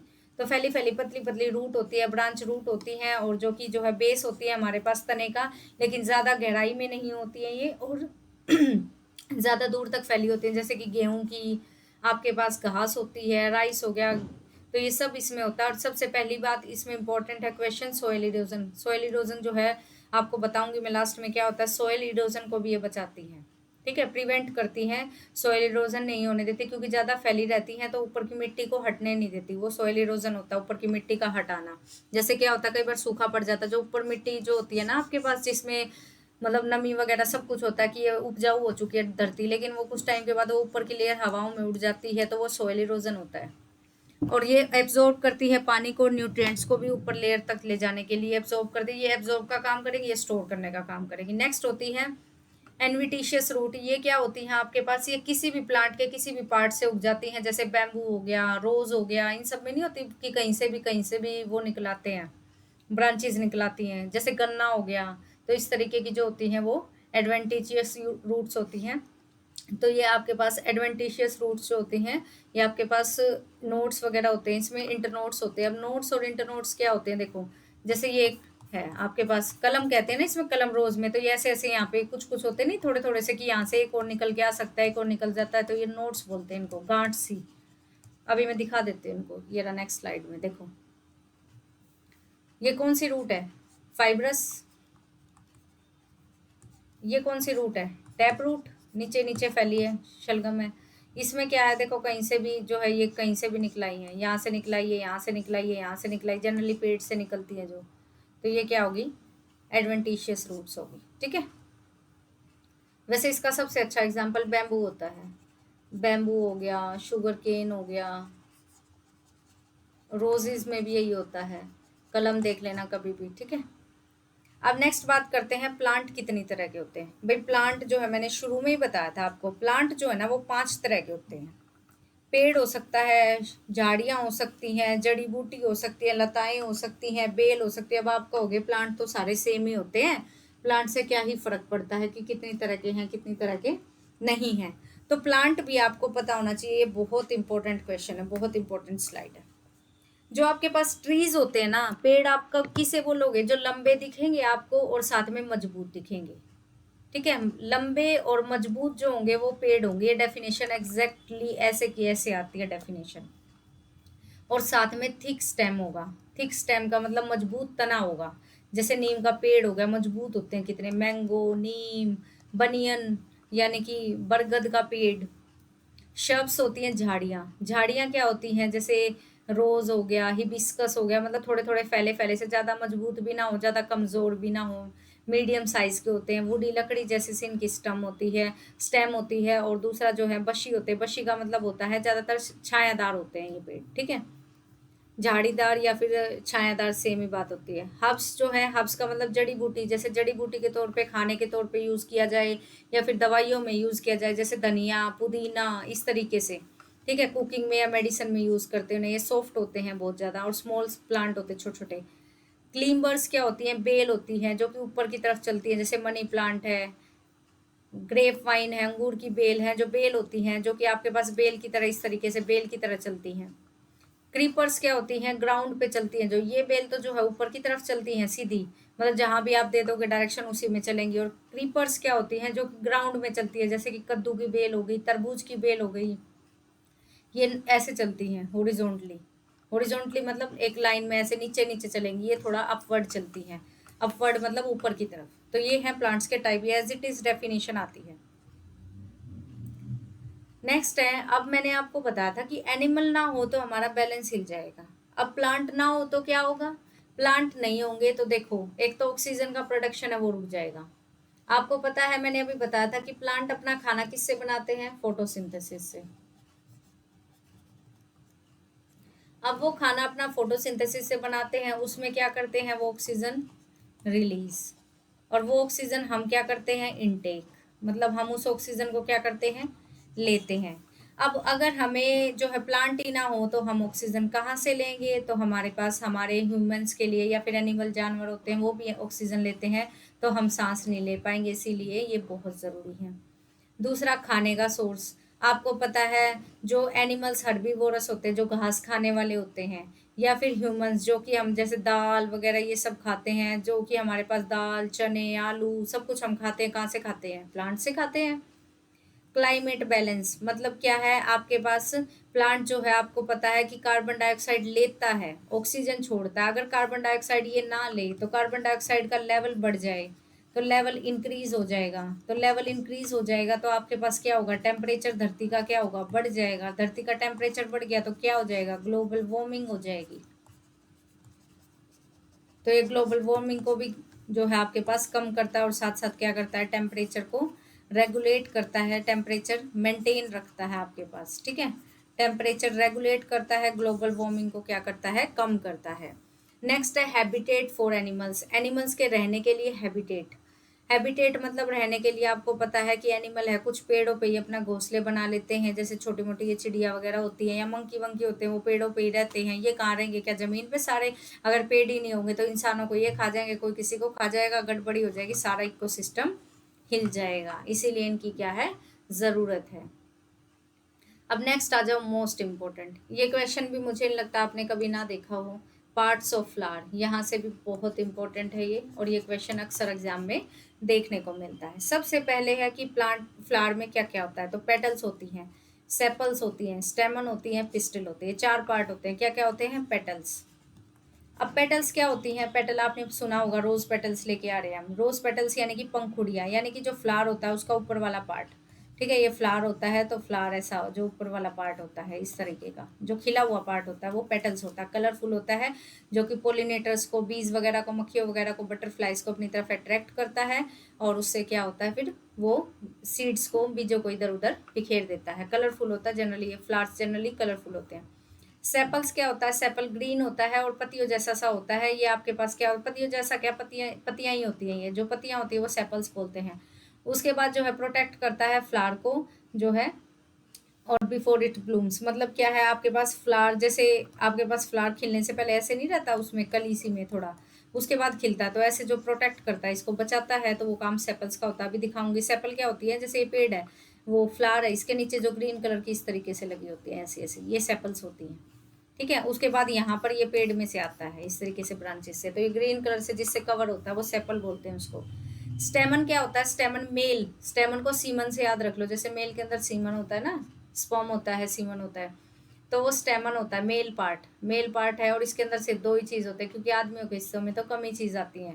तो एंथर और फिलामेंट 2 चीज़ होंगी इसके पास, एक एंथर होगा, एक फिलामेंट होगा। जैसा मेल स्पर्म होता है उसी तरीके का ये स्पर्म सा होता है, ऐसा बस। एक एंथर होगा, एक फिलामेंट होगा। पिस्टिल, पिस्टिल क्या होता है, फीमेल। पिस्टिल भाई फीमेल तो पूरा आपको पता है पिस्टल की तरह एक्ट करती है।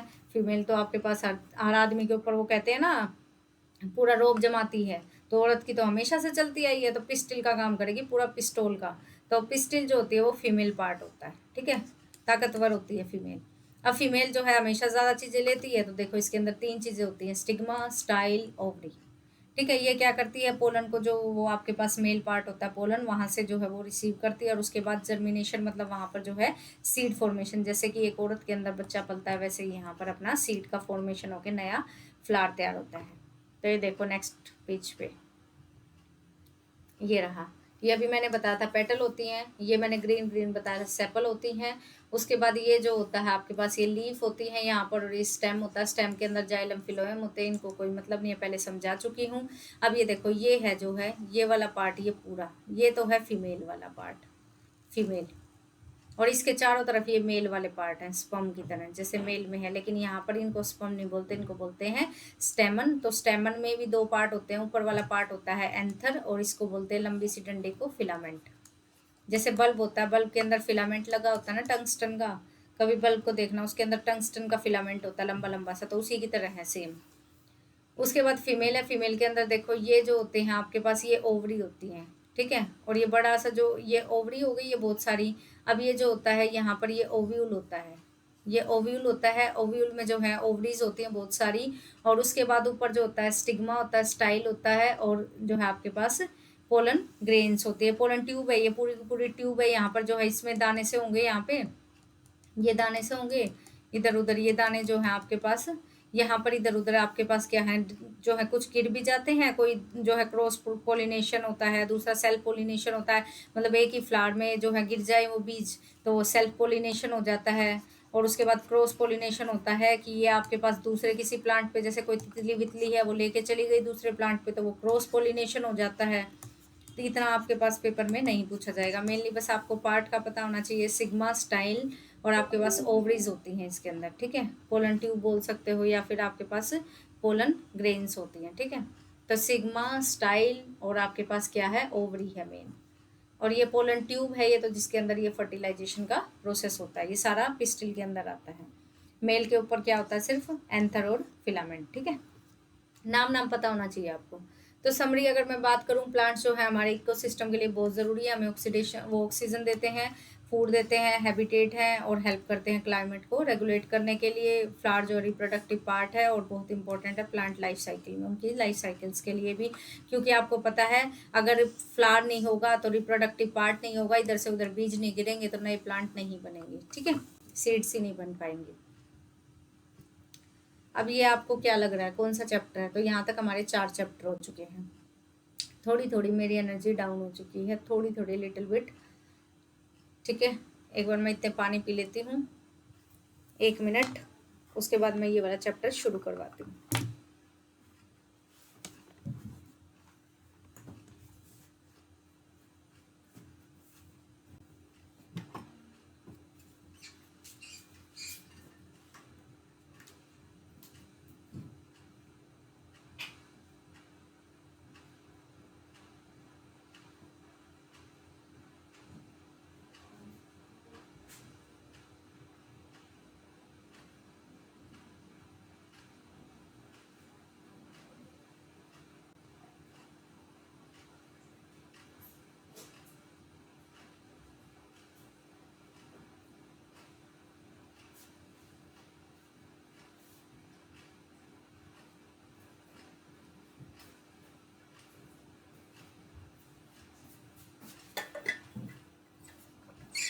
नेक्स्ट चैप्टर है आपके पास फूड एंड फूड चेन्स के बारे में हम इस चैप्टर में पढ़ेंगे।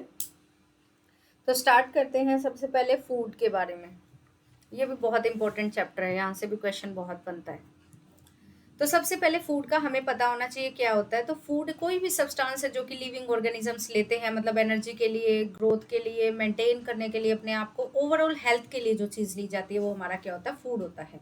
तो इसकी कोई ज़रूरत नहीं है। सबसे पहले आ जाओ सोर्सेज फूड के, सिर्फ पता होना चाहिए, इससे भी पेपर में नहीं आएगा, पेपर में जहाँ से आएगा मैं बताऊँगी। प्लांट बेस्ड, जो कि मतलब हमें क्या है, प्लांट से मिलते हों, जैसे कि हमारे पास फ्रूट है, वेजिटेबल है, इस तरीके के, एप्पल, राइस, स्पिनच। एनिमल से, जो एनिमल से मिलते हैं, जैसे milk, egg, meat, fish. Processed का मतलब ये होता है कि जो चीज़ आप डायरेक्ट यूज़ नहीं कर सकते प्लांट से लेके, बट उन्हें क्या करना पड़ता है, आपको अपने खाने के लिए पकाना पड़ता है या फिर उन्हें दूसरी फॉर्म में कन्वर्ट करना पड़ता है। जैसे ब्रेड है, चीज़ है, पिकल्स हैं, इनको आप, जैसे अचार है, अचार बनाना पड़ता है तो प्रोसेस करना पड़ता है। अब देखो types of food based on nutrients, ये बहुत इंपॉर्टेंट है, मोस्ट इंपॉर्टेंट स्लाइड है कि आपके पास न्यूट्रिएंट्स के बेसिस पे क्या क्या न्यूट्रिएंट होते हैं आपके पास फूड में, तो वो आपको पता होना चाहिए। वो बेसिकली 5 होते हैं, कार्बोहाइड्रेट्स होते हैं, प्रोटीन्स होते हैं, फैट्स होते हैं, वाइटामिन होते हैं और आपके पास वाटर होता है, मिनरल होता है, ठीक है। कार्बोहाइड्रेट क्या होता है, कार्बोहाइड्रेट आपको एनर्जी देता है। और दूसरा ये जो है आपके पास कहाँ कहाँ मिलता है, ग्रेन्स में मिलता है, ब्रेड में मिलता है, पोटैटोज में मिलता है, जो आपको एनर्जी के साथ साथ क्या है, मोटापा भी देता है। शुगर इसमें बहुत ज़्यादा होती है, जैसे आपको पता है पोटैटोज में स्टार्च वगैरह, जब भी वेट लूज करना हो तो कहा जाता है लो कार्ब्स लो। लो कार्ब्स मतलब क्या होता है, कार्बोहाइड्रेट का लेवल कम करो। राइस भी नहीं लेने होते आपको, उसमें गेहूं को में भी ग्लूटन की मात्रा बहुत ज़्यादा होती है, तो इसे भी नहीं लेते। प्रोटीन क्या होता है, जो कि आपकी बॉडी के ग्रोथ के लिए, और जब भी आपको कोई चोट वोट लगी होती है, हल्दी वाला दूध देते हैं तो रिपेयर करने के लिए बॉडी टिश्यूज़ को भी जो है दूध की ज़रूरत होती है। यानी कि प्रोटीन वाली चीज़ें जो है डेयरी प्रोडक्ट्स में मिलती है जनरली, या फिर सोयाबीन में, इस तरीके के उसमें मिलती हैं आपको, जो कि आपकी बॉडी के ग्रोथ करने के लिए या उन्हें रिपेयर करने के लिए ज़रूरी होती है।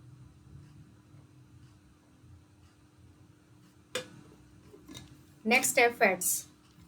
फैट जो होते हैं वो आपके पास क्या होते हैं, लॉन्ग टर्म एनर्जी स्टोरेज, मतलब लंबे समय के लिए आपको अगर कभी एनर्जी चाहिए होती है, एब्जॉर्ब करते हैं वाइटामिन वगैरह के लिए। जैसे नट्स में, बटर में, जो आपके पास ये बादाम वगैरह आप खाते हो, बटर हुआ, ऑयल्स हुआ, जिन्हें कि आपको कम लेना चाहिए, या तो आपको इतना वर्कआउट करो, ज़्यादा एनर्जी चाहिए, उसके लिए फैट्स होते हैं आपके पास। या फिर आप नॉर्मल लो, सिर्फ आपकी बॉडी की चमक के लिए, या फिर आपको बॉडी की जितनी ज़रूरत है, क्योंकि सारी चीज़ें बहुत ज़रूरी है, लेकिन ज़्यादा अमाउंट में जब लो, जब आपको बहुत ज़्यादा वर्कआउट करें, बहुत ज़्यादा एनर्जी की ज़रूरत होती है। वाइटामिन जो होते हैं हमारी बॉडी के फंक्शंस के लिए और हमारे इम्यून सिस्टम को, हमारी जो है प्रणाली जो हमारी प्रतिरक्षा मतलब जो है रोग प्रतिरोधक क्षमता होती है उसे इम्यून सिस्टम बोलते हैं। मतलब हमारा पूरा बैलेंस रखना कि कोई भी चोट लग जाए छोटी मोटी उसे जो है ठीक करने की, कहते हैं ना जिसका इम्यून सिस्टम वीक होता है वो जल्दी से जो है WHO जो है कहता है कि उसकी WBC कम हो जाती है, वो जो है चोट को ठीक नहीं कर पाता। तो वो आपके पास वाइटामिन की कमी हो जाती है उसमें।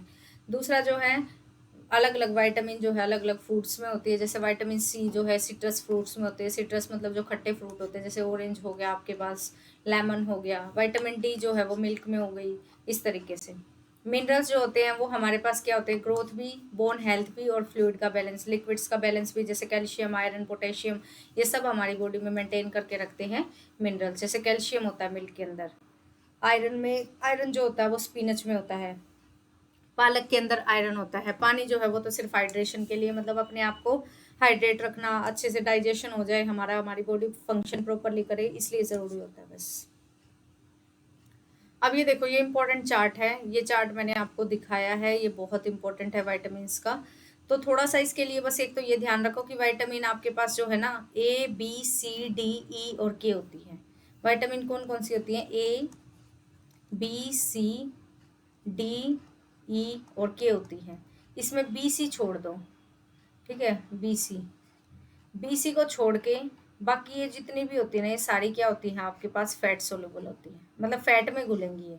और ये जो होती है ये वाटर सोल्यूबल होती है। एक तो ये चीज़ याद रखनी है आपको। दूसरा, इनके साइंटिफिक नेम भी याद रखने। विटामिन ए को बोलते हैं रेटिनोल, इसको बोलते हैं थायमिन। ये बी जो है आपके पास फर्दर डिवाइड होती हैं 5 टाइप से, B1 B2 B3 B6 B12।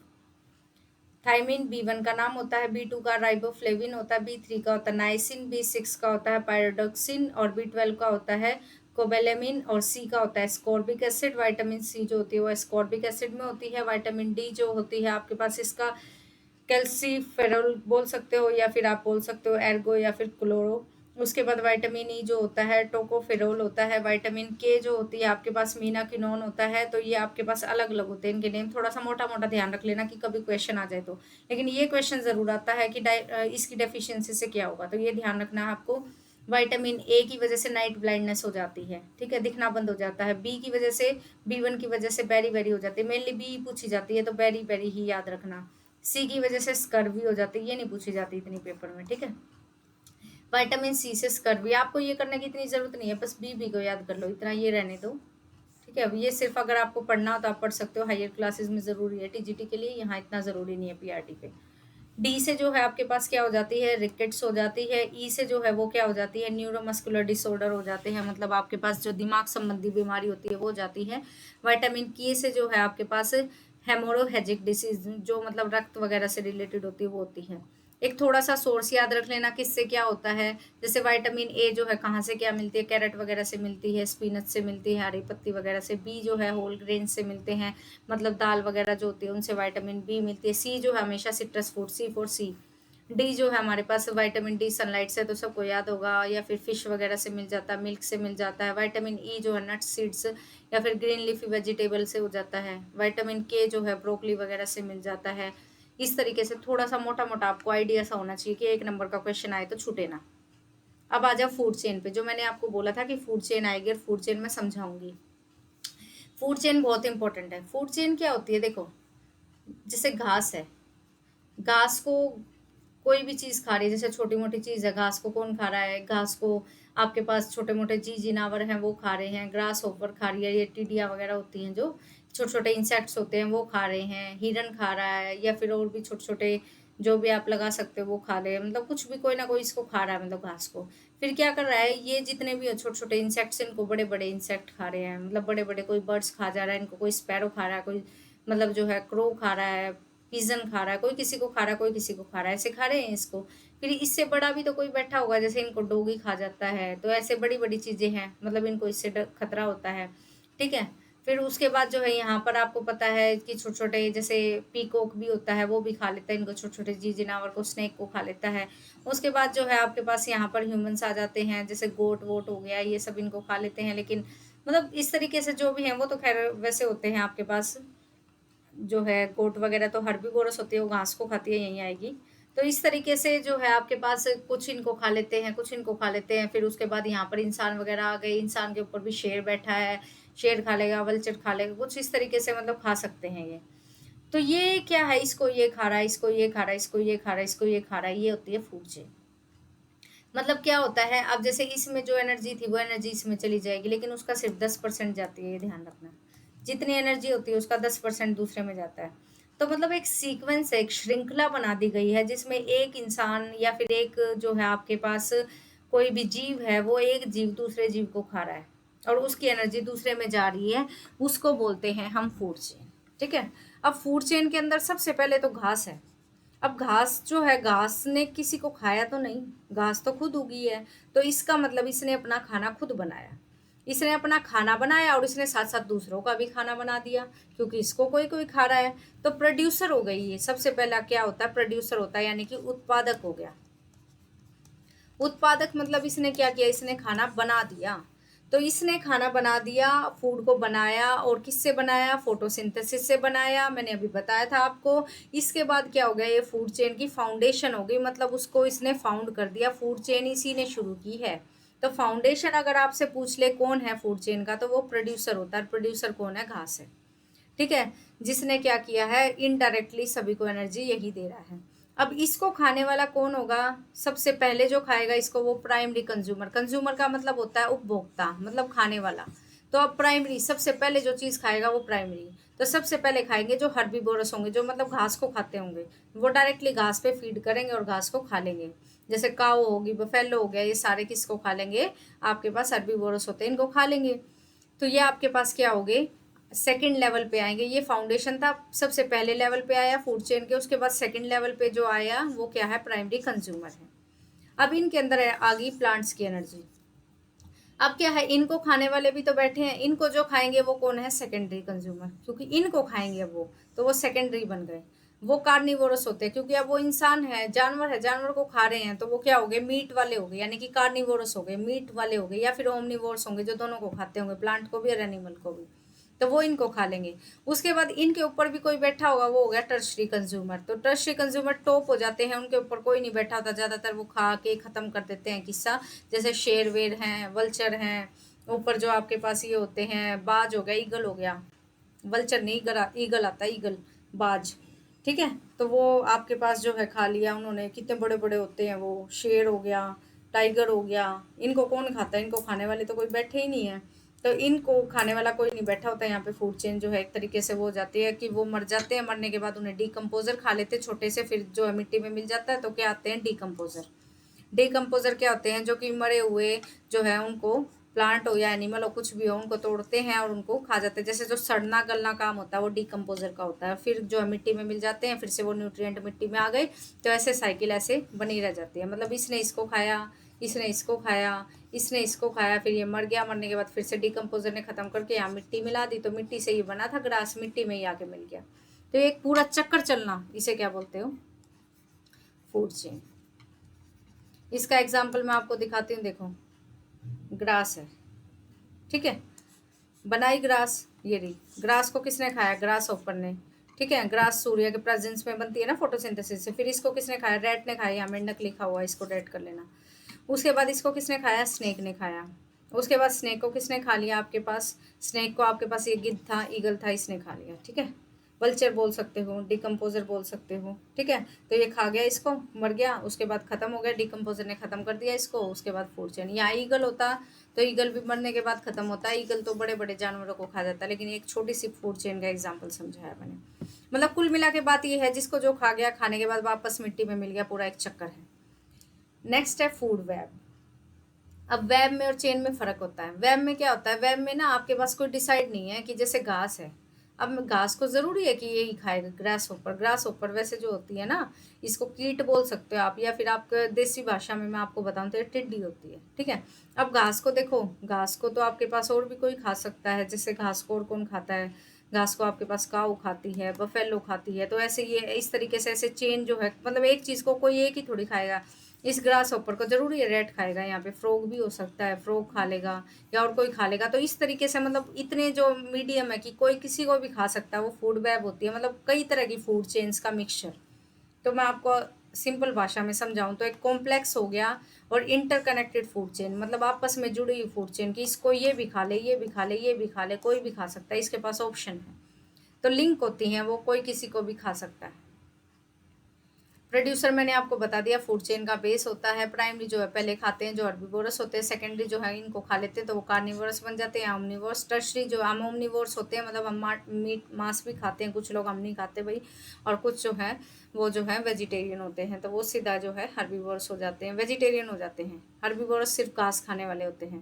Carnivorous क्या होते हैं, मांस खाने वाले होते हैं। ओमनिवोरस क्या होते हैं, जो दोनों खाने वाले होते हैं। टर्शरी कंज्यूमर्स क्या होते हैं, जो सबसे ऊपर पहुंच गए, उसके बाद कोई नहीं है, उसके बाद सीधा मरेंगे वो, और डिकम्पोजर्स उन्हें खाएंगे और रिसाइकिल कर देंगे दोबारा से, जो न्यूट्रिएंट्स थे उनके अंदर, एनर्जी थी जो। तो ये देखो ये फूड चेन है, सिंपल है, एक ही सर्कल में चल रही है। यहाँ देखो ये फ्रॉग है, इसको चाहे तो भाई स्नेक का मौका लग गया तो स्नेक खा गया, होक का मौका लगा तो होक खा गया।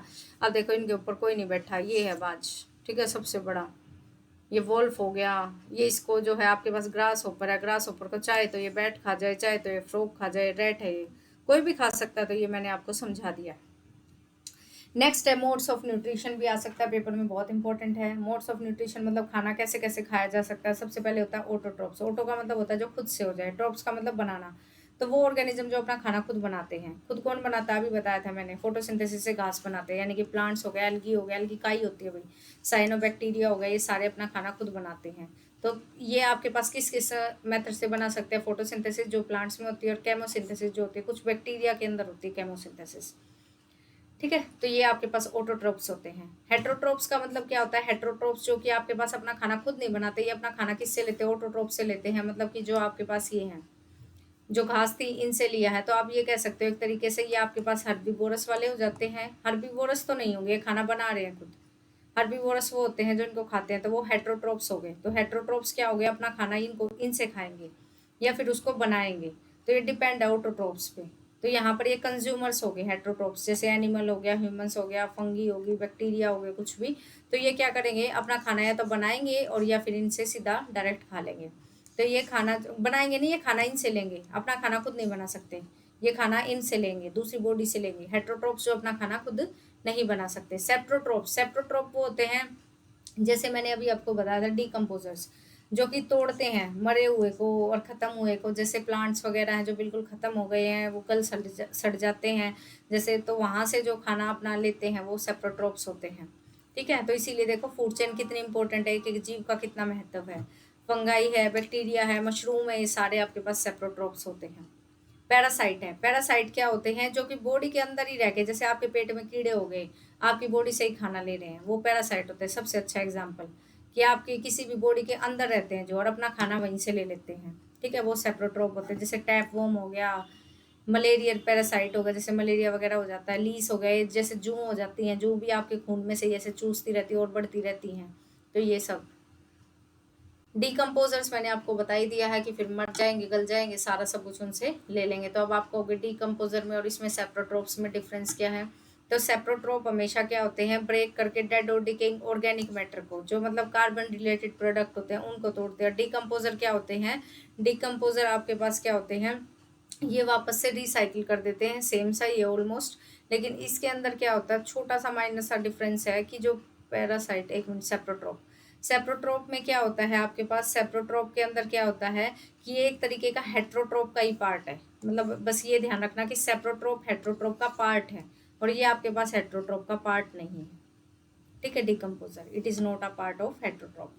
मिक्सोट्रोप है, मिक्सोट्रोप का मतलब क्या होता है, कुछ जो है ऑटोट्रोपिक भी हो, हेट्रोट्रोपिक भी हो, मतलब खुद भी बना सकते हैं और दूसरों पे डिपेंड भी रह सकते हैं। कुछ ही होते हैं ऐसे, यूग्लिना हो गया, कुछ प्लांट जैसे वीनस फ्लाई ट्रैप हो गया, बस थोड़ा ध्यान रखना, इसको एग्जाम्पल पूछा जा सकता है। अब इंडिया के अंदर कैसे कैसे खाना खाते हैं, थोड़ा सा आइडिया लो, यहाँ से क्वेश्चन नहीं आएगा। नॉर्थ इंडिया जिसमें हम रहते हैं, हमें पता है दाल रोटी, इसी तरीके का हमारा खाना, मक्के दी रोटी, सरसों दा साग। साउथ इंडिया में क्या है आपके पास, आपको पता हो, साउथ इंडिया में जो है इडली डोसा सांभर ये सब फेमस होता है। नॉर्थ ईस्ट में क्या होता है, राइस फिश वगैरह ये सब होता है। वेस्ट में आप चले जाओ, दाल बाटी चूरमा होता है। ईस्ट में आप चले जाओ, लिट्टी चोखा होता है, या फिर राइस और फिश होता है, इस तरीके का, ठीक है। ये हरियाणा के पार्ट है भाई, थोड़ा सा मेजर बस हरियाणा की, क्योंकि हरियाणा का स्टेट है तो कई बार पूछ ले, तो इसीलिए पहले ही जीके में आ सकता है कि हरियाणा भी 4 दिशाओं में बांटा गया है। जितने भी 22 जिले हैं वो यूं के यूं बांटे गए हैं। नॉर्थ हरियाणा में आता है अम्बाला, पंचकुला, यमुनानगर, कुरुक्षेत्र, कैथल। ये ट्रिक है, किसी को समझ में आए तो भाई देख लेना, और कोई ट्रिक इसमें बनी नहीं। साउथ हरियाणा में आते हैं रेवाड़ी, महेंद्रगढ़, नूह, फरीदाबाद, पलवल। ईस्ट हरियाणा में आते हैं सोनीपत, पानीपत, करनाल, कुरुक्षेत्र। वेस्ट हरियाणा में आते हैं हिसार, फतेहाबाद, सिरसा, भिवानी, चरखी, दादरी। सेंट्रल हरियाणा जो कि हमारा सेंटर माना जाता है हरियाणा का, वो रोहतक माना जाता है मेनली, और रोहतक जो है हार्ट ऑफ हरियाणा भी होता है भाई। Jhajjar, Jind, part of Gurugram. ये पॉलिटिक्स की उससे दृष्टि से होता है हार्ट ऑफ हरियाणा। पॉलिटिक्स की दिशा से अगर देखें तो मेजर जो सीट होती है वो रोहतक की होती है, ठीक है। उसके बाद food habits in Haryana. Haryana में कुछ नहीं है भाई, ये सब कुछ सेम ही है। हरियाणा में तो एक ही तरह का खाना है, मेनली तो रोटी दाल वेल वाली है, और जो बाकी आपके पास है कुछ नॉन वेजिटेरियन होते तो कुछ खास नहीं था। ये चेंजेस नहीं है इनमें, सब में सेम सा ही है। अब आ जाओ बैलेंस डाइट का। भाई बैलेंस डाइट कई बार पूछ लेते हैं, तो बैलेंस डाइट का मतलब होता है डाइट में हर चीज़ अपनी नीड के अकॉर्डिंग, कि भाई हर चीज़ को राइट प्रोपोर्शन में लेना।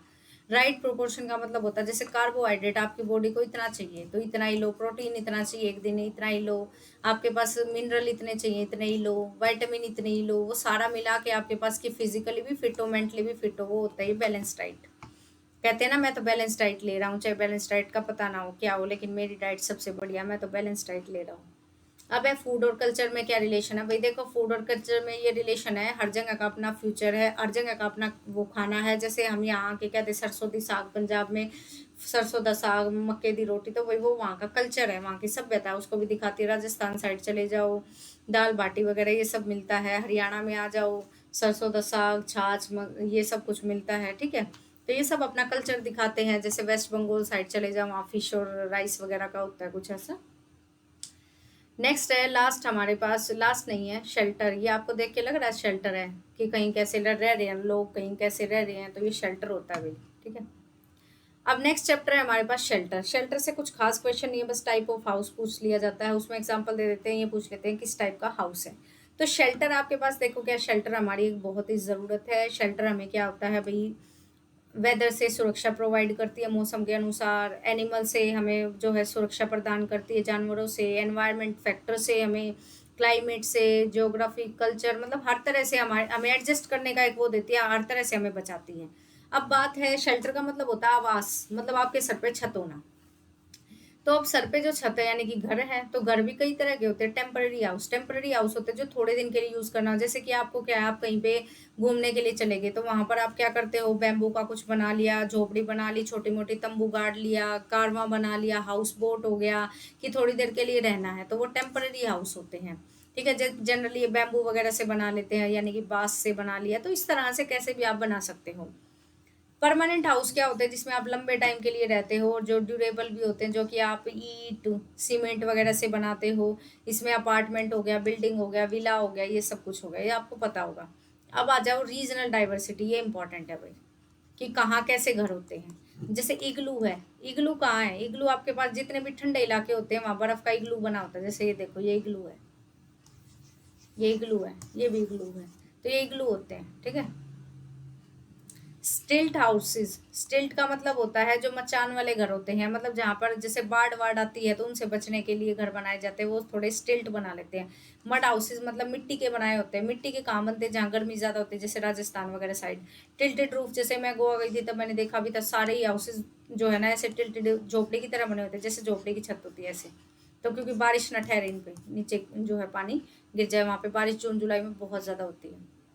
शेल्टर की इंपॉर्टेंस क्या है भाई, इंपॉर्टेंस ये है कि अगर आपका सामान चोरी हो जाएगा, सुरक्षा नहीं होगी, आपके पास कोई भी अगर छत सर पे छत नहीं होगी, तो इससे कोई ज़रूरी नहीं है, क्वेश्चन नहीं आएगा ये। अब आ जाओ मटेरियल क्या यूज़ करते हैं, भी इंपॉर्टेंट है। एक तो ये वाला पार्ट इंपॉर्टेंट है यहाँ पे, हाउसेज के पार्ट। नेक्स्ट है आपके पास इंपॉर्टेंट कि मटेरियल क्या यूज़ करते हो आप कंस्ट्रक्शन में। तो यहाँ पर आपके पास आ जाता है ट्रेडिशनल मेथड। पुराने टाइम में क्या क्या यूज़ करते थे भाई, मिट्टी यूज़ कर लेते थे, पता है आपको, मिट्टी ताकि ठंडा रख सके। घास यूज़ कर लेते थे, इसे थ्रेश बोलते हैं। तो इसमें क्या होता था, ये आपको पास गर्म ठंडा जो है दोनों टाइम पे आपको जो है ठंड से भी बचाता था और गर्मी से भी बचाता था। बैम्बू जो है लाइट वेट होते थे, फ्लेक्सिबल होते थे, किसी भी टाइप से आप अपना घर बना लेते थे। स्टोन पत्थर को भी यूज़ कर लेते थे माउंटेन वगैरह वाले पार्ट में, ताकि भाई कई बार ऐसा होता है चट्टान वट्टान गिर जाए तो थोड़ा बहुत छोटा मोटा आपकी सेफ्टी हो जाए, इसलिए वहाँ पे पत्थर से घर बनते थे। लेकिन आजकल की टेक्नोलॉजी ऐसी आ गई है भाई, इंजीनियर आ गए हैं, स्ट्रेंथ देखते हैं, ड्यूरेबिलिटी देखते हैं, एफिशिएंसी देखते हैं, भाई कितनी मजबूती का घर चाहिए, कब तक चाहिए और कितनी आउटपुट देगा, वो कैसे क्या आप उसमें रह सकते हो। तो वो आप अपने हिसाब से, जितना आपके पास पैसा है वैसा घर बना लो। तो यहाँ पर आपके पास आ जाता है कंक्रीट है। सबसे पहले कंक्रीट का मतलब होता है, कंक्रीट मतलब आपके पास जो स्ट्रॉन्ग और ड्यूरेबल होते हैं, जैसे कि दीवार बनाना, छत बनाना, फ्लोर बनाना, इस तरीके का मतलब सामग्री इनसे बनाए जाते हैं, जो पत्थर टाइप से। स्टील से क्या क्या बन जाते हैं, बिल्डिंग वगैरह को सपोर्ट बीम देना हो, स्ट्रेंथ, ऊंची इमारतें वगैरह, ग्लास जो है जैसे विंडो विंडो में लगवा लेते हैं, आजकल की लाइट भी आती रहे और इंसुलेशन मतलब बचाव भी रहे। सिंथेटिक मटेरियल जैसे प्लास्टिक वगैरह हैं, फाइबर रिलेटेड हैं, लाइट वेट हो, इन सबको भी आप यूज़ करते हो। अब कंपैरिजन भाई, कंपैरिजन और मतलब रीजनल सुटेबिलिटी भाई, पहले वाली टेक्नोलॉजी में और अब में क्या फ़र्क आ गया। तो देखो, पहले वाली टेक्नोलॉजी जो थी ट्रेडिशनल, वो भाई एनवायरनमेंट से ज़्यादा फ्रेंडली थी, सारी एनवायरनमेंट की चीज़ें, मिट्टी विट्टी यूज़ करते थे, घास वगैरह यूज़ करते थे, बैम्बू यूज़ करते थे, तो क्लाइमेट के अकॉर्डिंग सूट करता था। लेकिन मॉडर्न जो है आजकल, आपको पता है कि बैलेंस इतना ख़राब हो गया टेक्नोलॉजी की वजह से। अगर हमें सुविधा मिली है तो साथ में हमें नुकसान भी मिले हैं, तो हाई स्ट्रक्चर्स वगैरह हो गई हैं, तो टेम्परेचर लेवल वगैरह बढ़ जाता है, कंडीशन जो है वो आपकी अलग अलग मतलब हिसाब से जो है ख़राब भी हो जाती हैं, कुछ परसेंट ठीक भी हैं। जैसे गोवा वोवा में जो है आप टिल्टेड हाउस बना लेते हो तो वहाँ बच जाते हैं, हाउस वगैरह में पानी इकट्ठा नहीं होता, मतलब सब कुछ डिपेंड है, कुछ चीज़ों के फ़ायदे भी है, नुकसान भी है, तो एक बैलेंस है। वो ज़्यादा एनवायरनमेंट फ्रेंडली थी, एनवायरनमेंट से फ्रेंडली नहीं है, क्योंकि इंडस्ट्रीज से धुआं वगैरह निकलता है, CO गैसेज वगैरह निकलती हैं, ये गैसेज जो हैं थोड़ी सी हार्मफुल होती हैं, जिससे सोयल इरोजन हो गया, ग्लोबल वार्मिंग हो गया, सब थोड़ा बढ़ रहा है। तो ये एनवायरनमेंट फ्रेंडली नहीं है आज की टेक्नोलॉजी। नेक्स्ट है आपके पास लास्ट सेकंड चैप्टर, इसके बाद एक चैप्टर और है, फिर हमारे पास EVS कंप्लीट है, उसके बाद पेडागोजी करेंगे। वाटर देखो, स्लाइड अभी 62 पे आए हैं, 125 है। वाटर, वाटर क्या होता है, हमारी ज़रूरत है, पता है, पीने के लिए, कुकिंग के लिए, क्लीनिंग के लिए, एग्रीकल्चर के लिए, इंडस्ट्रीज़ के लिए, कहीं भी जाओ पानी के बिना कुछ नहीं होता। सोर्सेज ऑफ वाटर, कि पानी का स्रोत क्या क्या है, तो सबसे पहले है रिवर, नदियों से पानी आता है। लेकिन जो नदियों से पानी आता है वो आपके पास क्या होता है, वो पहाड़ों से चलता है, और जो है पहाड़ों से निकल के फिर वो ओशियंस में, समुद्रों में जाता है, फिर कहीं जो है वो रिवर्स में नदियों में आता है, नदियों से फिर झीलों में आता है, जो है लो एरियाज में नेचुरली भी आ सकता है, आर्टिफिशियली भी ला सकते हो। ग्राउंड वाटर जो कि पानी कुएं वगैरह में स्टोर होता है, वो सब होता है। रेन जो है बारिश से आता है, तो पानी के कई तरह के स्रोत हैं आपके पास। अब आ जाओ, पानी का टाइप कितना होता है, तो पानी फ्रेश वाटर होता है, सोल्ट वाटर होता है, ग्लेशियर होता है। फ्रेश वाटर यानी कि मीठा पानी, जो कि हम पीते हैं, रिवर से आ गया, नलके से आ गया, हैंडपम्प, जो ग्राउंड वाटर से हम निकालते हैं हैंडपम्प वाला, कुएं से आ गया, लेक से आ गया, ये हम घर के यूज़ के लिए कर सकते हैं। सॉल्ट वाटर जो समुद्रों का पानी होता है, वो खारा पानी होता है, वो हम ड्रिंक में यूज़ नहीं कर सकते, वो मरीन लाइफ के लिए, मरीन लाइफ वो होती है, याद रखना, सोल्टेड। मरीन का मतलब ही क्या होता है, सोल्ट होता है, ठीक है। नेक्स्ट है ग्लेशियल वाटर। ग्लेशियल वाटर का मतलब होता है जो कि हमारे पास पानी, ग्लेशियर जो होते हैं वो आपके पास वहाँ पे मेल्ट होते हैं, जब ठंडे होते हैं मेल्ट होते हैं, वो मेल्ट होने के बाद जो है वो आपके पास पानी के तौर में रिवर्स वगैरह में आते हैं। तो ग्लेशियर जब मेल्ट होते हैं, वो पानी जो होता है वो ग्लेशियर होता है। ये बहुत इंपॉर्टेंट है भाई, water conservation most important. Conservation का मतलब होता है वाटर को बचा के रखना, तो बचाना यानी कि ताकि फ्यूचर जो है हमारा वो भी यूज़ कर सके, पानी की कमी ना हो, हमारे पास एनवायरनमेंट जो है वो आपके पास क्या रहे, सस्टेन रहे, संरक्षण रहे, पूरा जल संकट जो है उसकी क्षमता ना आए, उसकी जो है उससे हमें जो है कोई भी हार्म ना हो, हम जो है पानी को कंजर्व कर पाए। तो इम्पोर्टेंस यही है। आपके पास मेथड क्या क्या कैसे कर सकते हो, तो सबसे पहला rain water harvesting.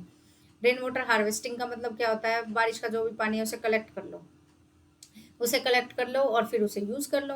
Fixing leaks का मतलब जो पानी जहाँ जहाँ लीक होता है, उसको वही पाइप वगैरह कहीं पे लीक हो रहा है तो उसको वहीं से कवर कर दो, ताकि पानी लीक ना हो।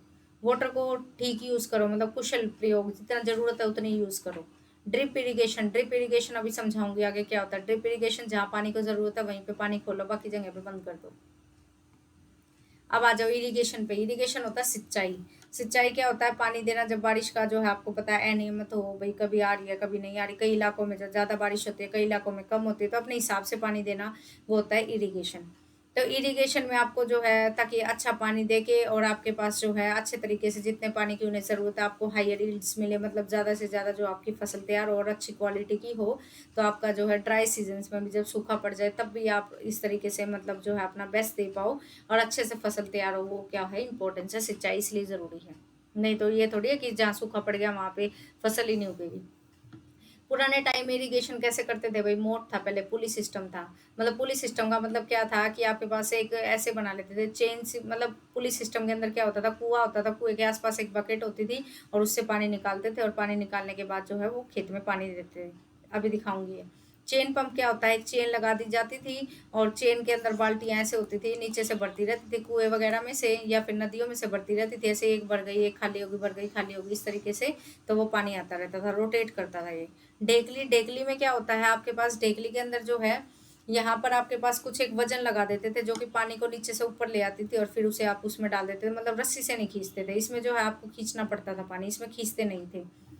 राहत में क्या होता था, राहत में आपके पास क्या है, बुल वगैरह को यूज कर लेते थे, जैसे आपने जो है गाय वगैरह खड़ी कर दी दो तीन, मतलब उनके ऊपर वो लकड़ी सी रख देते थे, इस तरीके का जो होता था वो आपके पास क्या होता था, राहत होता था, उससे वजन हो गया, उससे पानी जो है वो खींचा जाता था कुएं वगैरह से। ये देखो ये यहाँ पे ये देखो पानी कुएं से खुद निकाल रहा है, ठीक है। तो ये खुद निकाल रहा है, तो ये हो गया आपके पास पहले वाला जो सिस्टम होता है मोट। ये हो गया चेन वाला, देखो बाल्टियाँ अटैच है, एक भर रही है खाली हो रही है, इस तरीके से ये चक्कर चलता रहेगा। ये जो है आप इसने जो है कुछ हैवी पेड़ वेट सा लगा दिया और इससे पानी जो अपने आप निकल जाएगा, रस्सी की कमी दूर हो गई। इसमें जो है इसने गाय को खड़ा कर दिया, ठीक है। तो ये वाला आपके पास किस वाला सिस्टम हो गया, ये वाला सिस्टम हो गया आपके पास मोट का। ये चेन सिस्टम हो गया, ये वाला सिस्टम हो गया आपके पास डेकली, इसको डेकली बोलते हैं, इसको राहत बोलते हैं। लेकिन आजकल ऐसे कौन करता है सिंचाई, आजकल तो सीधा स्प्रिंकल कर देते हैं। स्प्रिंकल का मतलब क्या है, पाइप में ऐसे जगह जगह पे ऐसे घूमता रहता है और अपने आप पानी जो है फसलों में चला जाता है। तो स्प्रिंकल का मतलब ये होता है, ये स्प्रिंकल है। स्प्रिंकल सिस्टम मतलब कि आपका जैसे बारिश हो रही है इस तरीके का माहौल बना देना, आर्टिफिशियल रेनफॉल, ठीक है। ड्रिप सिस्टम का मतलब देखो, ये थोड़ा थोड़ा पानी बस वहाँ वहाँ लीक छोड़ दिया कि जहाँ जहाँ ये छोटा सा प्लांट है बस यहीं पे पौधा गिरता रहे, मतलब पौधे में पानी गिरता रहे, ऐसे छोटे छोटे ड्रॉप की फॉर्म में गिर जाए, तो ये ड्रिप होता है, ठीक है। ये छोटे छोटे ओपनिंग छोड़ देते हैं ताकि वेस्ट ना हो और इवेपोरेशन वगैरह ज़्यादा ना हो, मतलब पानी उड़े ना ज़्यादा, लिमिटेड हो जब वहाँ पे करते हैं ये है भाई मोड्स ऑफ ट्रांसपोर्ट। इसके बाद एक चैप्टर और है मोड्स ऑफ ट्रांसपोर्ट, मतलब देखो कोई हवाई जहाज से जा रहा है, ये पेरिस है, पेरिस में क्या है, ये आईफिल टावर है, आईफिल टावर है, यहाँ पर जाना है। तो यहाँ पर जाने के लिए आपको प्लेन पकड़ना पड़ेगा, प्लेन भी इंटरनेशनल पकड़ना पड़ेगा। तो ये ऐसे है, कोई पानी में जा रहा है, पानी में भी प्लेन चला दी, यहाँ पे तो बोट होनी चाहिए थी, शिप वगैरह जैसे, ये पता नहीं क्या है। तो इस तरीके से है। ये ताजमहल है, इसके ऊपर उड़ रहे हैं, मोड्स ऑफ ट्रांसपोर्ट है, मतलब कहाँ एक जगह से दूसरी जगह जाना, कैसे जाओगे। देखो ट्रैवल का मतलब होता है यात्रा करना, एक जगह से दूसरी जगह जाना, कैसे कैसे जा सकते हो, यहाँ से कोई खास क्वेश्चन नहीं बनता। लैंड ट्रांसपोर्ट मतलब धरती से एक दूसरी जगह जाना। तो पहले कैसे करते थे भाई, पहले तो आपके पास आपको पता है बुलक कार्ट्स होती थी, मतलब बैलगाड़ी वगैरह होती थी, हॉर्स कैरियर्स होते थे, घोड़ा गाड़ी होती थी, या फिर पैदल चल के जाते थे। लेकिन आजकल बस होगी, कार होगी, बाइसिकल होगी, ट्रेन होगी, मेट्रो हो गई। पानी में कहीं जाना होता था तो पहले बोट और शिप होती थी छोटी मोटी, आजकल तो क्या है, फेरीज हैं, शिप्स है, मोटर बोट्स हो गई। एयर से जाना होता था पहले हॉट एयर बलून को यूज़ करते थे, लेकिन आजकल तो एयरप्लेन्स है, हेलीकॉप्टर है। तो सेफ्टी मेजर क्या ज़रूरी है भाई, लैंड पे तो आपको पता है ट्रैफिक रूल को फॉलो करो, सीट बेल्ट पहनो, अगर आपके पास गाड़ी है जैसे हमारे पास स्कूटी है तो हम हेलमेट पहन लेते हैं। पानी में हो तो आपके पास लाइफ जैकेट्स जो है वो करो, और जो बोट वाला जो होता है शिप वाले वो आपको इंस्ट्रक्शंस दे वो फॉलो करो। एयर में आपको जो है क्रू आपकी इंस्ट्रक्शंस देती है और सीट बेल्ट बांध लो, तो जो भी वो इंस्ट्रक्शन दे रही है वो फॉलो कर लो। अब कुछ ट्रैफिक रूल्स के बारे में थोड़ा सा पता होना चाहिए कि ट्रैफिक रूल्स हमारे लिए बहुत ज़रूरी है ताकि हमारी सेफ्टी रहे, व्हीकल की सेफ्टी रहे, क्योंकि भाई ज़िंदगी बहुत ज़रूरी है। आराम से चलो, एक झटके में लाइफ ख़त्म हो जाती है, कभी भी कहीं भी जल्दबाजी मत करो, क्योंकि वो लिखा होता है ना, it is better to late than never. तो अपना बहुत अच्छे से बहुत आराम से चलाओ। मैं अपनी स्कूटी को बिल्कुल 30 की 40 की स्पीड पे चलाती हूँ, मैं कोई ज़्यादा कभी नहीं करती भाई, क्योंकि यूनिवर्सिटी से यहाँ तक लेके आनी है तो मैं ज़्यादा नहीं करती हूँ। बाकी मैं आपको भी यही बोलूँगी कि ज़्यादा मत चलाओ, थोड़ा सा नॉर्मल रखो, गाड़ी वाड़ी है तो 50-60 की स्पीड रखो अपना नॉर्मल। क्योंकि कहते हैं ना, वो आगे वाला कोई कैसा आ रहा है हमें उसका नहीं पता, कहीं रॉन्ग साइड से आ जाते हैं, कोई कहीं से आ जाता है, मैं देखती हूँ कहीं से भी व्हीकल निकाल लाते हैं। तो उसका क्या पता भाई, वो तो मरने वाला ही है, कहीं ना कहीं भिड़ जाएगा, अगर उसे नहीं मतलब चलानी ही आती है, ऐसे ही चलना है तो। लेकिन कम से कम ये है कि हम तो बच जाए, हम भी बच जाए और दूसरा भी बच जाएगा हमारी वजह से। तो थोड़ा सा इसीलिए सेफ्टी हमेशा याद रखो। ट्रैफिक रूल्स का आपको पता होगा, ट्रैफिक रूल क्या होते हैं, रेड येलो लाइट्स होती हैं उनको भाई, रेड का मतलब होता है स्टॉप होना, येलो का मतलब होता है थोड़ा प्रिपेयर हो जाओ कि भाई अब रेड हो जाएगी वापस, या रेड से ग्रीन होगी। वो होती है ना पहले वाली लाइट थोड़ी ऑरेंज से दिखती है, ग्रीन लाइट जो होती है गो। जेब्रा क्रॉसिंग मतलब जो पैदल वाले होते हैं उन्हें सिर्फ जेब्रा क्रॉसिंग पे ही जो है रोड क्रॉस करना होता है, तो सिर्फ जेब्रा क्रॉसिंग पे ही करें। सीट बेल्ट पहने, हेलमेट पहने, ओवर स्पीड ना करें, मोबाइल फ़ोन यूज़ ना करें, लेन डिसिप्लिन जो भी है उसको फॉलो करें भाई उसी में। जैसे कहते हैं दिल्ली सरकार, केजरीवाल की बसें कि मैं तो अपनी लेन में चल रही हूँ, ये दिल्ली वाली बसें कभी कभी भी आपको साइड नहीं देंगी, कभी भी साइड नहीं देंगी दिल्ली वाली बसेस, कभी देख लेना। जैसे तो आपके अंदर ही उन्हें टक्कर मारनी है, आप ही बच लो। ये है देख लो। और अभी रिसेंट मैंने देखा भी था जब मैं घर गई थी दिवाली पे कि बस के नीचे ही बिल्कुल बाइक आई हुई थी, बट मैंने बंदा बंदा कोई नहीं देखा, होप सो कि वो बच गया हो, मुझे नहीं पता, लेकिन पूरी बाइक बस के नीचे थी। अब वो खाली बाइक थी या क्या था, बाइक बस के नीचे थी, भीड़ इकट्ठी हुई थी। मतलब उस टाइम तक जब मैं जा रही थी वहाँ से निकल रही थी तो मैंने ये सीन देखा था। बहुत बुरा हाल है इनका दिल्ली वाली बसेस का, बहुत ज़्यादा। ये कुछ ट्रैफिक के सिग्नल्स हैं, इनका ध्यान रखना भाई, ये सिग्नल्स हैं, थोड़ा सा बस आइडिया हो जाए कि अगर सिग्नल, वैसे पूछा नहीं जाता, बस थोड़ा बहुत, कई बार मैंने एक दो जगह क्वेश्चन देखा इसीलिए मैंने इसको डाल दिया कि इसका मतलब क्या है, इसका मतलब क्या है, थोड़ा सा आइडिया आपको होना चाहिए। तो ये देखो लास्ट चैप्टर, फिर उसके बाद पेडागोजी करेंगे। ये है art and craft. Art and craft मतलब क्या है कि कुछ बना लिया, कुछ कर लिया, क्या कर लिया, क्यों कर लिया, क्या यूज़ है इनके। तो देखो सबसे पहले तो क्राफ्ट एंड आर्ट ही कर लेते हैं। तो भाई हमारा कल्चर को डिफाइन करता है, हमारी पहचान बताता है कि हमें, जैसे हमारे हरियाणा में क्या होता है, इस तरीके से भाई हमारे हरियाणा में ये चीज़ बहुत फेमस है। इसमें जो है मिट्टी के बर्तन है, जैसे पोट्री है, हम मिट्टी के बर्तन बनाते हैं, जैसे बुनाई करते हैं, हम कढ़ाई करते हैं, मतलब इस तरीके से कुछ भी कर लेते हैं। हरियाणा में अलग अलग जो होते हैं ये काम होते हैं, तो भाई अपने कल्चर को डिफाइन करते हैं। आर्ट है, आर्ट में अपनी क्रिएटिविटी, पेंटिंग वगैरह हो गया, स्क्रप्चर हो गया, डांस हो गया, म्यूजिक हो गया, फोक हो गया, अपने कल्चर को दिखाना। डेली एक्टिविटी भी एक कला है, जैसे क्या है, डेली एक्टिविटी अपने घर में कुकिंग करना, क्लीनिंग करना, विलेज में फार्मिंग वगैरह करना, ये सारी भी आपकी क्रियाएं हैं, तो करना ही होता है बस कि क्या कर रहे हो क्या नहीं। आर्ट एंड क्राफ्ट की क्या अपनी जो है लाइफस्टाइल को, हिस्ट्री को, सब चीज़ों को दिखाता है। जैसे कि आपके पास वारली आर्ट है महाराष्ट्र में, ठीक है, और पट्टा चित्रा है उड़ीसा में। स्टोरीज बताते हैं वो पिक्चर्स वगैरह के, उससे इतिहास बताना जनरेशन से जनरेशन, तो ये आर्ट एंड क्राफ्ट होता है, मतलब एक जनरेशन से दूसरी जनरेशन में ये अपने कल्चर को बनाए रखना। ठीक है, जैसे हरियाणा में जो है आपके पास दामन पहनते हैं, तो दामन को कभी कभार पहन लेते हैं फंक्शंस में कि अपना कल्चर दिखाएं, हरियाणवी सॉन्ग्स हो गए, राजस्थान में ऐसे ही वो पहनते हैं बेस, तो बेस दिखा दिया, इस तरीके से अपने कल्चर को मेंटेन करना। ठीक है, तो ये होता है कि आपने क्या किया क्या नहीं किया। और सस्टेनेबल क्राफ्टिंग का मतलब होता है बैलेंस बना के चलना, कि भाई सस्टेनेबल ऐसा नहीं कि आप क्राफ्टिंग में ही लगे हो और मतलब उस पर पैसा इतना खर्च कर दिया, पढ़ाई वढ़ाई से कोई मतलब नहीं है। इकोलॉजिकल बैलेंस को भी देखते हुए, मतलब सारी चीज़ों को देखते हुए आपको बैलेंस करके चलना चाहिए। तो भाई ये थी आपके पास ईवीएस की सिलेबस की क्लास। अभी सिलेबस की थी 78 के अप्रोक्स, आपके देखो पेजेस हो गए यहाँ आप देख सकते हो। और जो है 125 पेजेस की स्लाइड है, यानी कि ऑन एन एवरेज अगर मैं बात करूँ तो 80 पेजेस अगर हम लगाएं, तो अभी हमारे पास अप्रोक्स 45 पेजेस और रह गए हैं, जिसमें जो है हमारे पास पेडागोजी है। पेडागोजी है और इसके कुछ क्वेश्चंस आपको देखने को मिल जाते हैं। ये नहीं है कि 15 नंबर के सिलेबस आएगा, 15 का पेडागोजी, पेडागोजी 15 की नहीं आएगी। ठीक है, ज़्यादातर सिलेबस से आते हैं, पेडागोजी जो है आपके पास 10-12 नंबर की आती है। लेकिन अब हम कंटिन्यू करते हैं पेडागोजी को।